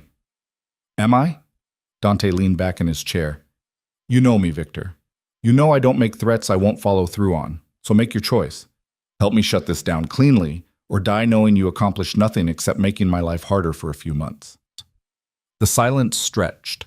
Lila stood near the entrance, watching, feeling like she'd stumbled into a world that operated by rules she didn't understand and wasn't sure she wanted to learn. Finally, Victor spoke. "The product came through Newark. Container ships flagged as textiles and machine parts. My contact there would redirect specific containers before customs inspection, and I'd have them transported to Meridian for processing." "Who was the contact?" Victor gave a name Lila didn't recognize. Dante wrote it down. "The buyers? Small-time distributors mostly, people looking to move product without the overhead of dealing with major suppliers. I kept the transactions small, frequent, and untraceable." "How many buyers?" 30, maybe 40. I never kept a full list. Too risky." Dante's expression didn't change. "You're lying. You're too organized to not keep records. Where are they?" Victor hesitated. "Digital. Encrypted. On a server I can access remotely." "Access it now." One of Dante's men brought over a laptop. Victor, with his hand still bound, awkwardly typed in a URL and a password. A file directory opened, full of folders with coded names. Dante studied the screen. "This is your entire operation?" "Everything that matters." "Good." Dante nodded to his man, who copied the files onto a drive. "What else?" "That's it. That's everything I've been running through your warehouses." "What about Marco?"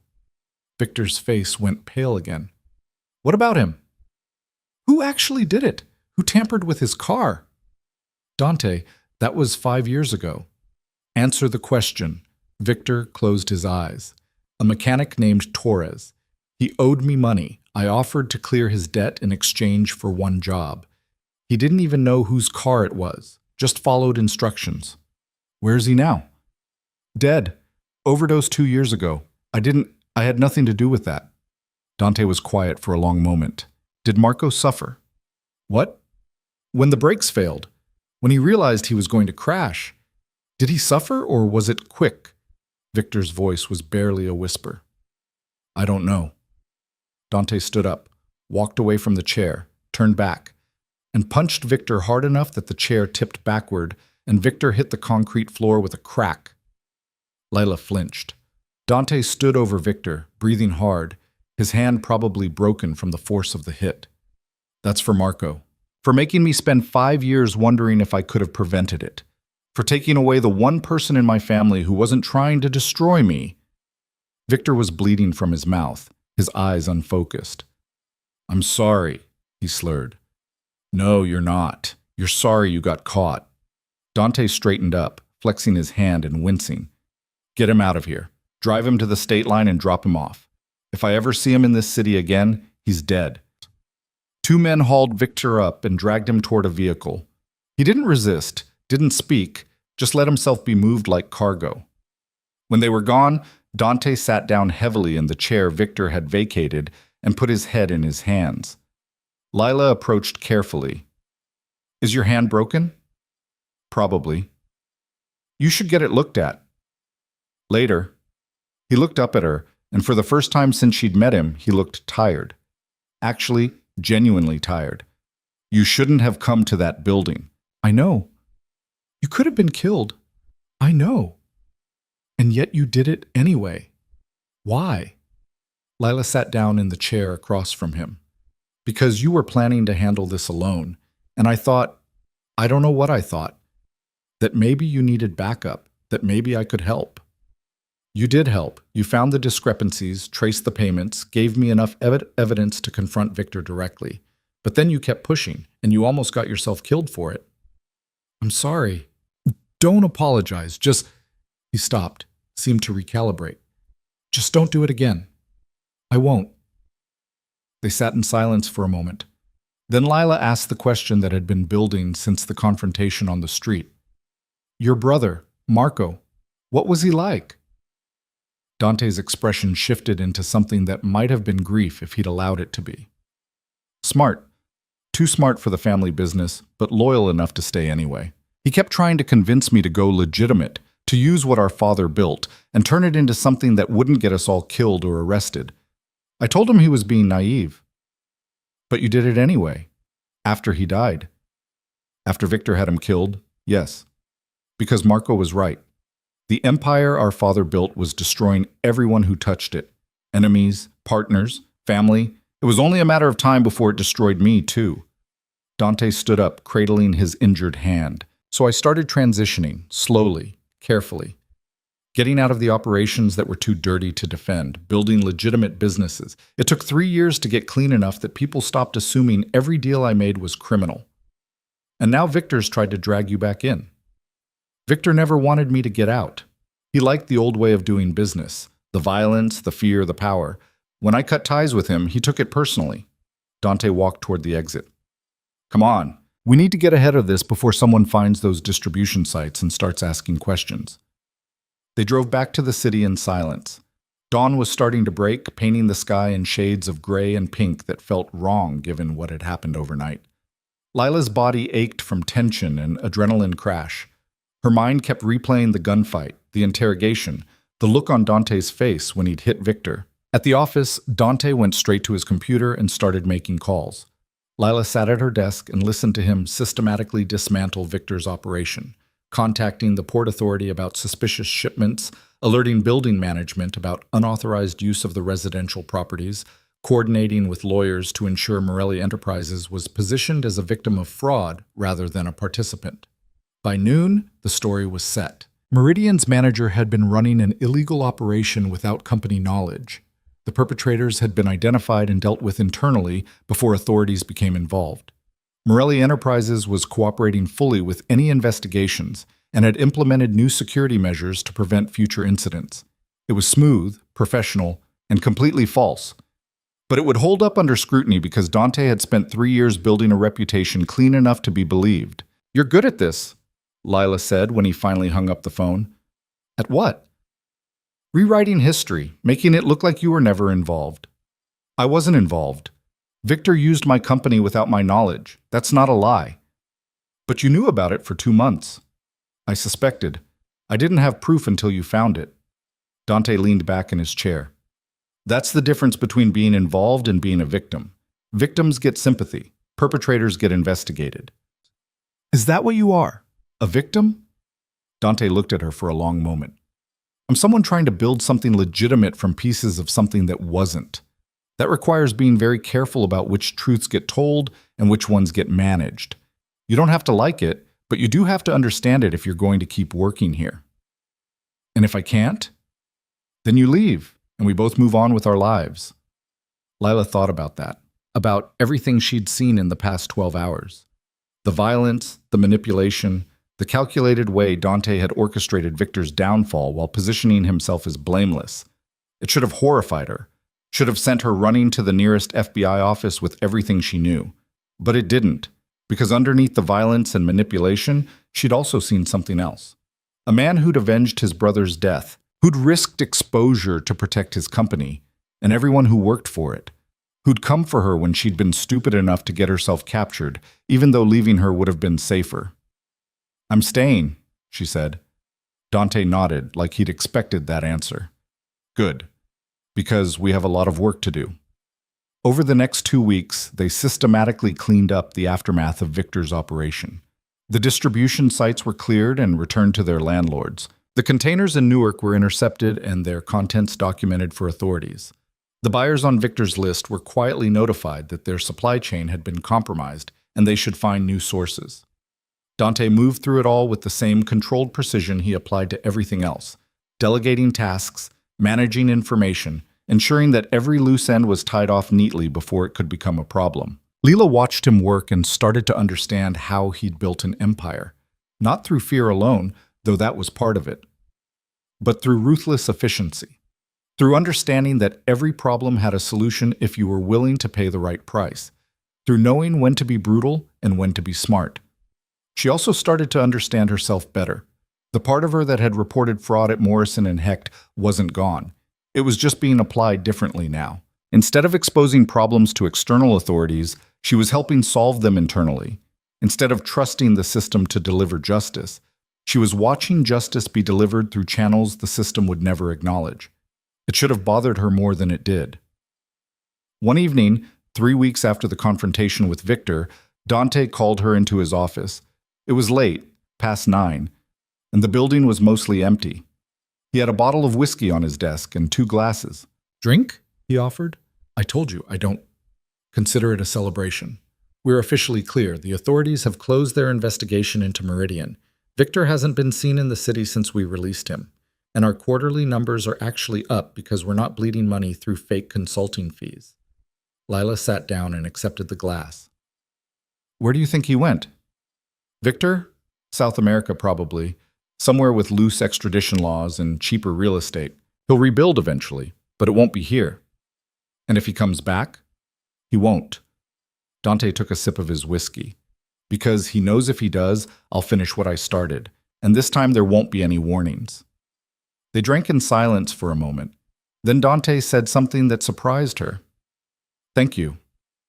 Lila looked up. "For what?" "For finding the discrepancies. For being stubborn enough to keep pushing even when I told you to stop. For—" He paused, choosing words carefully. "For not running when you saw what this world actually looks like." "I almost did run, several times. But you didn't. That counts for something." He refilled both glasses. "I meant what I said before. I don't hire people unless they're useful to me. But you've become more than useful, Miss Bennett. You've become necessary." Lila felt heat rise in her face and tried to ignore it. "I'm just doing my job." "You're doing more than that. You're helping me build something that might actually last. Something Marco would have been proud of." Dante's expression softened slightly. "He would have liked you. Would have appreciated the way you don't back down from difficult questions. I wish I could have met him." "So do I." Dante stood up and walked to the window, looking out at the city lights. "I spent 5 years being angry. At Victor, at myself, at the universe for taking Marco when he was the only decent person in our family. And that anger made me careful. Made me transition away from the business that got him killed. But it also made me cold. Made me push away anyone who got too close, because closeness meant vulnerability." He turned back to face her. "You've made that harder to maintain." Lila's heart was beating faster than it should. "What are you saying?" "I'm saying that somewhere between you breaking my vase and you nearly getting killed investigating my company, I started caring whether you lived or died. And that's complicated." "Complicated," Lila repeated. "I'm your employer. You work for me. There's a power dynamic that makes anything beyond that inappropriate at best and predatory at worst. And yet—" He stopped, seeming to weigh his next words carefully. "And yet I find myself thinking about you more than I should. Wondering what you think about things that have nothing to do with work, wanting to know you in ways that have nothing to do with your ability to analyze spreadsheets." Lila set down her glass because her hands were shaking. "Dante, you don't have to say anything. I'm not asking for anything. I'm just being honest. Because after everything we've been through, you deserve honesty." She stood up, walked around the desk, and stopped a few feet away from him.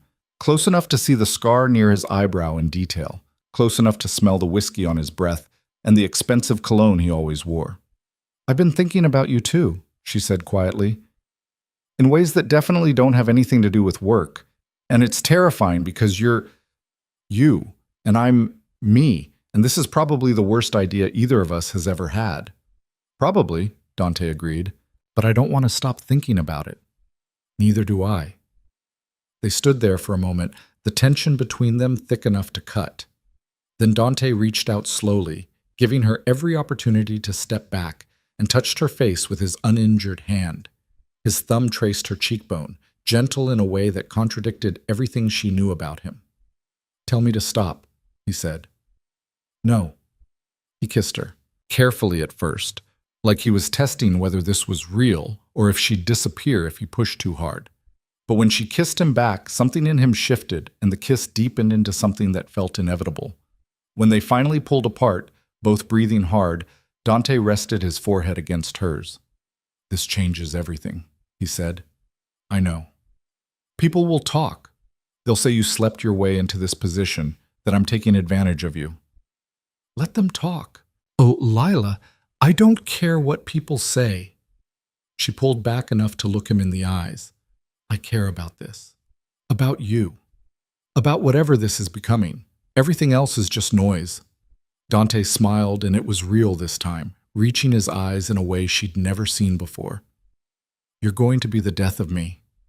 "Probably," she said, echoing his earlier response. "But at least it'll be interesting."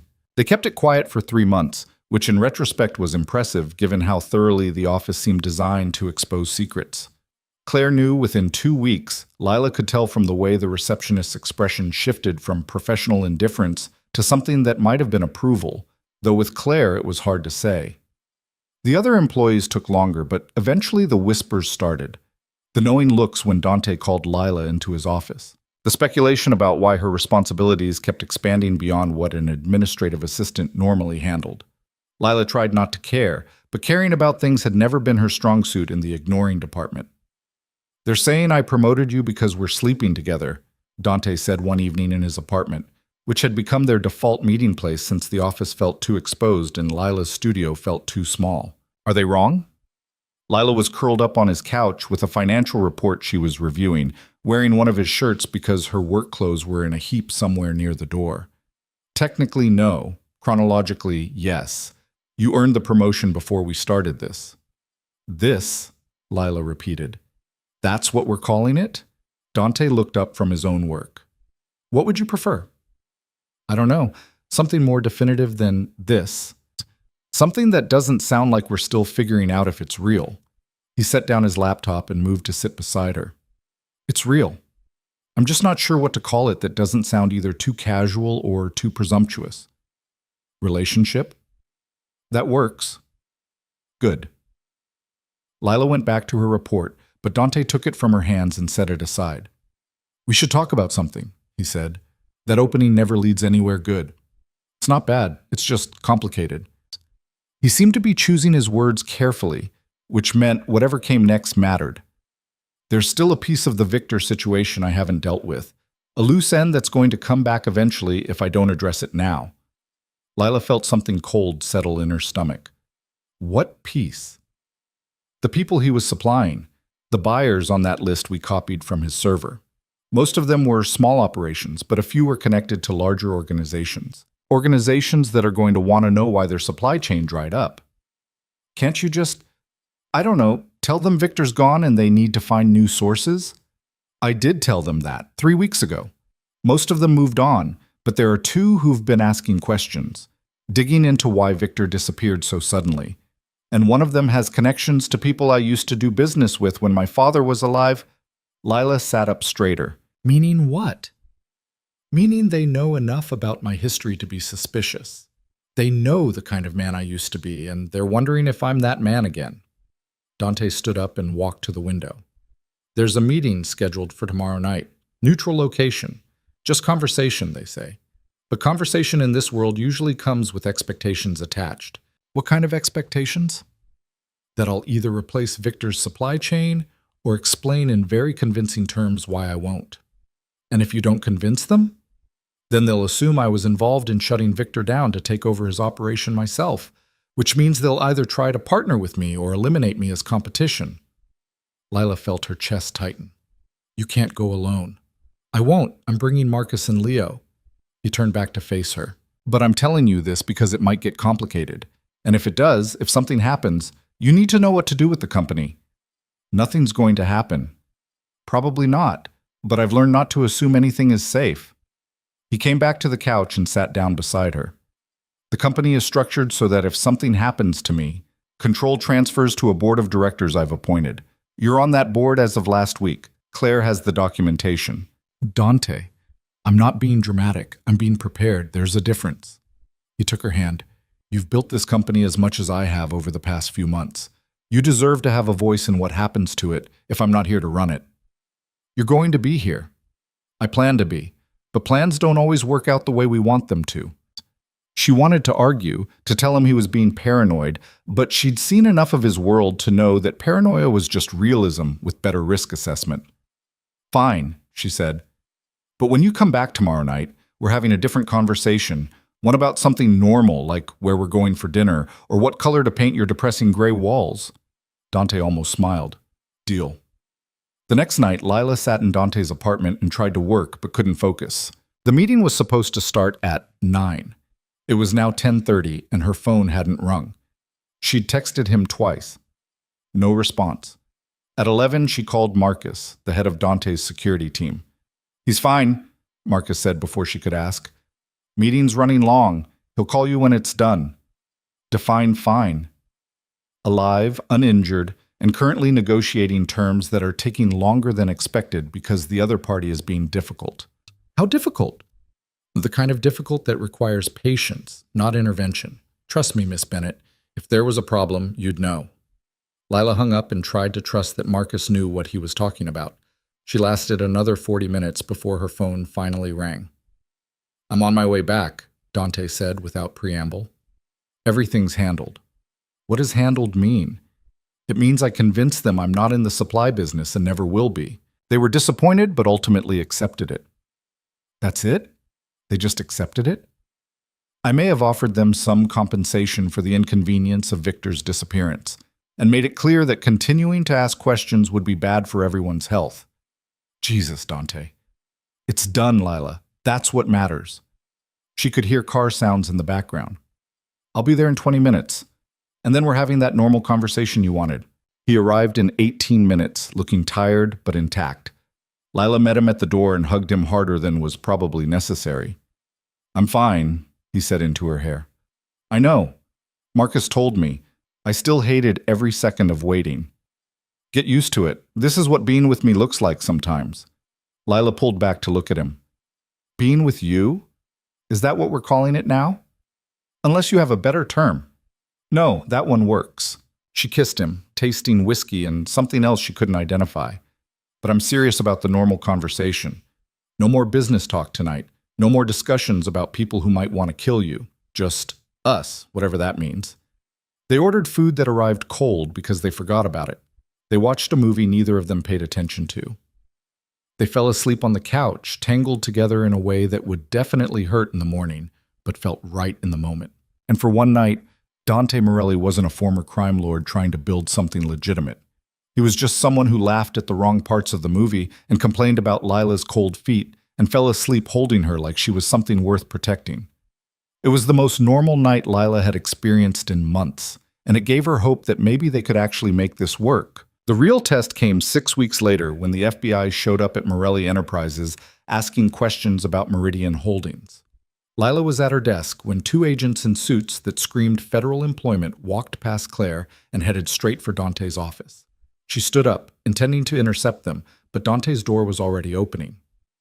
Gentlemen, Dante said, his voice carrying that particular tone of polite cooperation that meant he'd been expecting this. Come in. Miss Bennett, hold my calls. The door closed. Lila sat back down and tried to look busy while her heart raced. The story they'd constructed was solid. She knew it was solid because she'd helped build it, but having federal agents actually questioning it was different than theoretical risk assessment. 45 minutes later, the agents left. They didn't look happy, but they didn't look like they were about to make arrests either. Dante appeared in his doorway a moment after they'd gone. "My office," he said. Lila grabbed her tablet and followed him inside. He closed the door and sat down heavily in his chair. "They know about Victor," he said. "How much?" "That he was running an operation through Meridian, that he disappeared around the same time we filed reports about unauthorized use of company resources. They're trying to determine if I was involved in his disappearance or if I'm a victim of his fraud." "What did you tell them?" "The truth. That my assistant discovered irregularities in the books. That we investigated internally and found Gerald Renton had been facilitating an illegal operation without company knowledge. That we terminated Renton and reported the findings. That Victor Rains was Gerald's outside contact and disappeared before we could question him further." "Did they believe you?" "They're suspicious. But suspicion isn't evidence, and they don't have evidence because we were careful." Dante looked at her. "They're going to want to talk to you, probably tomorrow. They'll ask about what you found and when you found it and whether I gave you any indication that I knew what was happening before you reported it." Lila's mouth was dry. "What do I tell them?" "The truth. That you found the discrepancies during a routine review. That you reported them to me immediately. That I ordered an investigation and terminated the people responsible. Don't embellish, don't speculate, and don't try to protect me by lying. Just tell them exactly what happened. Even the part where I went to that building against your orders? Especially that part. It establishes that you were acting independently, which means if they try to claim you were helping me cover something up, we have evidence that you were actually investigating without my knowledge." It made sense in the cold, calculated way. Everything about Dante's approach to problems made sense, but it still felt wrong to use her mistake as a shield. "What if they don't believe me?" she asked. "Then we'll deal with it." "But Lila..." He stood up and walked around the desk to stand in front of her. "If they offer you immunity in exchange for testimony against me, take it." "What? No, I'm not..." "Take it," Dante said firmly, "because that would mean they're building a case they think they can win, which means staying loyal to me would just destroy your life along with mine, and I won't let that happen. You don't get to make that decision for me. I do if the alternative is watching you go to prison for something I'm responsible for." They stared at each other for a long moment. Then Lila said something she'd been thinking for weeks but hadn't had the courage to say out loud. "I love you." Dante's expression shifted into something she couldn't quite read. "That's a terrible reason to commit perjury." "I'm not planning to commit perjury. I'm planning to tell the truth, but I need you to know that I love you, and that's not going to change regardless of what happens with the FBI or Victor or any of this." "Lila, you don't have to say it back. I know you're not good at this kind of thing. I just need you to know that you're not alone in this. Whatever happens, we handle it together." Dante pulled her into a kiss that tasted like desperation and relief in equal measure. When he finally pulled back, he rested his forehead against hers. "I love you too," he said quietly, "which is why I need you to promise me that if it comes down to choosing between loyalty to me and protecting yourself, you'll choose yourself. I promise to make whatever choice makes sense at the time. That's not what I asked for. It's what you're getting." He smiled despite himself. "You're impossible. You knew that when you hired me." The FBI interviewed Lila the next day in a conference room that felt deliberately designed to be intimidating. She told them everything exactly as it happened, finding the discrepancies, reporting them to Dante, the investigation that followed. She left out the parts about being kidnapped and the warehouse interrogation because those weren't things she could prove and would only make her sound either insane or complicit. The agents took notes, asked clarifying questions, and gave her no indication of whether they believed her or thought she was covering for Dante. "One last question," the older agent said. "Are you romantically involved with Mr. Morelli?" Lila's stomach dropped, but she kept her expression neutral. "Yes." "And that relationship started when?" 3 months ago, after the investigation into Meridian was complete. "But you were working closely with him during the investigation." "I was his assistant. Working closely with him was my job." "Did your relationship with Mr. Morelli influence your decision to report the irregularities to him rather than to outside authorities?" "No, I reported them to him because he's my employer and they involved his company. That's the appropriate chain of command for internal issues." The agent made a note. Thank you, Miss Bennett. We'll be in touch if we have additional questions. Lila left the conference room feeling like she'd just taken a test she might have failed, but wouldn't get the results for until it was too late to fix the mistakes. Dante was waiting in his office. How did it go? They asked about us, about whether our relationship influenced my reporting decisions.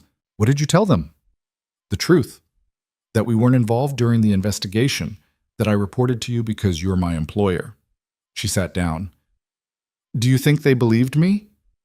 I think they're looking for any angle they can use to build a case. Our relationship gives them motive to question whether you're being honest. Dante leaned back in his chair. But unless they can prove we were involved before you found the discrepancies, it's just speculation. And if they can prove it? They can't, because we weren't. 2 weeks later, the FBI closed their investigation with no charges filed. Dante received a letter thanking him for his cooperation and suggesting he implement stronger oversight protocols to prevent future incidents of unauthorized activity in his subsidiaries. It was over. Except it wasn't, because the damage was already done. 3 board members resigned, citing concerns about regulatory scrutiny. 2 major clients terminated their contracts, not wanting to be associated with a company under federal investigation. The stock price for their publicly traded subsidiaries dropped 12% in a week. We'll recover, Dante said, reviewing the damage reports with the same clinical detachment he applied to everything else. It'll take time, but we'll rebuild the trust we lost. How long? Lila asked. 6 months, maybe a year. And in the meantime? In the meantime, we work twice as hard to prove we're exactly what we claim to be. A legitimate business operating legally and transparently. Lila looked at the numbers on her screen. We should start a foundation. Dante glanced up. What? A foundation. Something philanthropic. Education, maybe, or small business development. Something that shows we're invested in the community beyond just making money. That's, Dante paused, actually not a bad idea. It would help rehabilitate our public image. It's not about image, Lila said, though she knew image was part of it. It's about doing something that matters, something Marco would have wanted. Dante was quiet for a moment. He would have wanted that. He always said the family should be building things instead of destroying them. Then let's build something. In his name. They spent the next 3 months developing the Marco Morelli Foundation, which focused on providing scholarships and mentorship to young people from disadvantaged backgrounds who wanted to pursue careers in business or finance. It was exactly the kind of thing that would have made Marco proud, and exactly the kind of thing that slowly started changing how people viewed Dante and his company. The work was exhausting. Between running the foundation, managing the company's recovery, and dealing with the normal chaos of their relationship, Lila barely had time to sleep. But somewhere in the middle of all that chaos, something shifted. Dante started smiling more, started letting his guard down in small ways that suggested he was learning to trust that the world wouldn't collapse if he wasn't constantly controlling every variable. He took a weekend off. Actually off, no phone calls or emails, and they drove upstate to a cabin where they did nothing but exist together without the weight of the business hanging over them. I could get used to this, Dante said one morning, sitting on the porch with coffee and watching the sun come up over the lake. To what? Relaxation? I didn't think that was in your vocabulary. To not constantly waiting for the next disaster, to thinking maybe things could actually work out. Lila leaned against him. Things are working out. We're still standing. The company's recovering. The foundation is making a difference. We're good. We are, Dante agreed, which is unfamiliar but not unwelcome. 6 months after the FBI investigation closed, they held the first Marco Morelli Foundation scholarship ceremony. 20 students received full scholarships to business programs at universities across the country. Dante gave a speech about his brother that was probably the most honest thing he'd ever said in public, about how Marco had believed people deserved second chances and opportunities regardless of where they came from. Lila stood in the back of the room and watched him speak and felt something in her chest that might have been pride or love or just relief that they'd made it this far without everything falling apart. After the ceremony, one of the scholarship recipients approached Dante, a young woman who reminded Lila of herself at that age, all nervous energy and determination. Mr. Morelli, the girl said, I just wanted to thank you. This scholarship, it's going to change my life. You're going to change your own life, Dante said. The scholarship just makes it easier. Still, I won't forget this. Good. And when you're successful, help someone else the way we're helping you. That's how this works. The girl nodded and walked away, and Dante turned to Lila with an expression she'd never seen before, something almost peaceful. Marco would have loved this, he said. I know. They stood there for a moment, watching the students and their families celebrate, and Lila thought about how far they'd both come. From that first disastrous interview where she'd broken his vase to building something that actually mattered. From his cold calculation to something that looked almost like hope. It wasn't perfect. They still fought about work-life boundaries and his tendency to make decisions without consulting her, and her habit of throwing herself into dangerous situations without thinking through the consequences. They still had moments where the weight of his past threatened to crush whatever future they were trying to build. But they were trying, and that counted for something. A year later, Dante proposed in his office after a particularly brutal quarterly review meeting. It wasn't romantic in the traditional sense. No candles, no elaborate planning, just him looking up from a spreadsheet and saying, "We should get married." Lila had laughed. "That's your proposal? I've been thinking about it for months. I want to spend the rest of my life with you. Seems like marriage is the logical next step." Logical. That's the most romantic thing you've ever said to me. I'm serious, Lila. I want this. I want us. I want... He seemed to struggle for words. I want to build something with you that isn't just business. Something that's ours. Lila set down her tablet and walked around the desk to sit in his lap, which made him smile because she knew he loved when she disrupted his carefully organized space. Yes, she said. Yes? Yes, I'll marry you. Despite your terrible proposal skills and your inability to take a day off and your tendency to solve problems by throwing money at them. Those are all valid criticisms. I know, I'm marrying you anyway. They got married 6 months later in a small ceremony that was about as far from traditional as possible.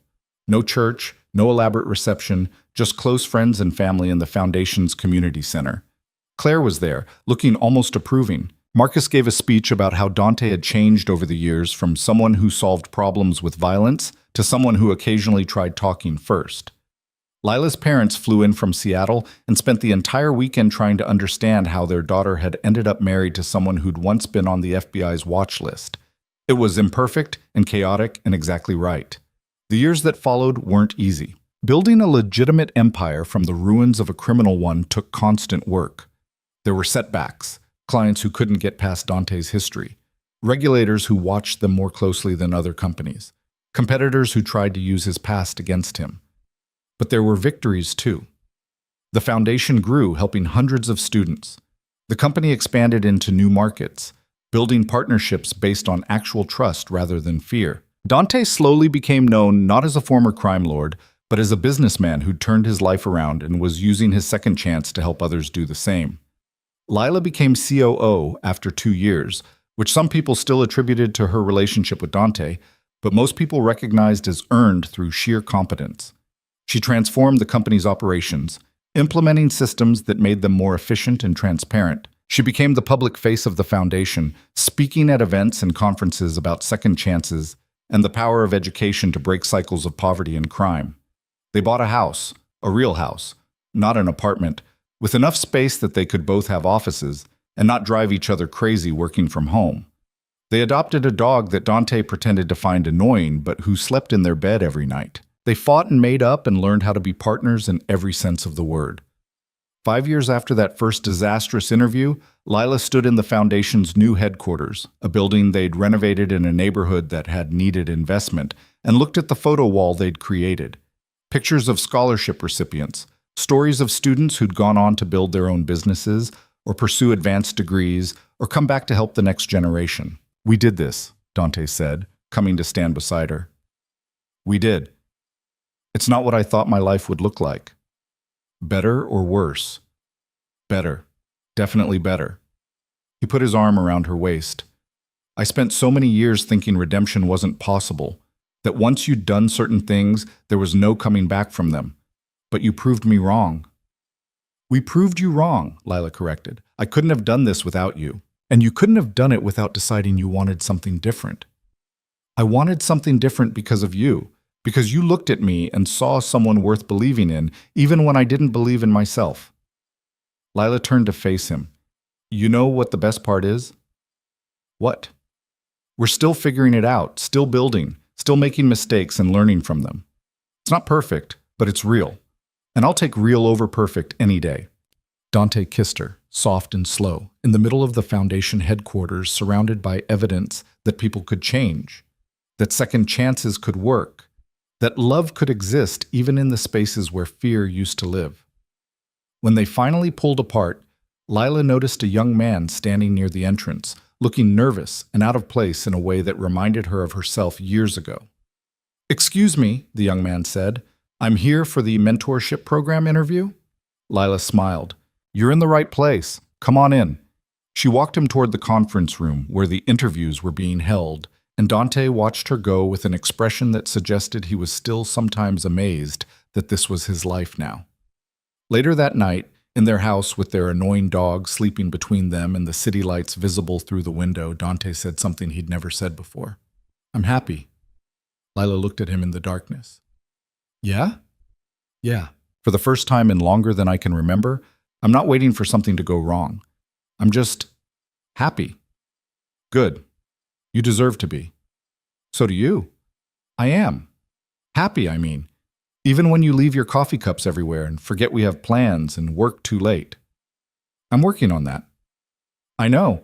And I'm working on not reorganizing your desk when you're not looking and stopping myself from investigating things that aren't my business." "How's that going?" "Terribly. I reorganized your desk yesterday."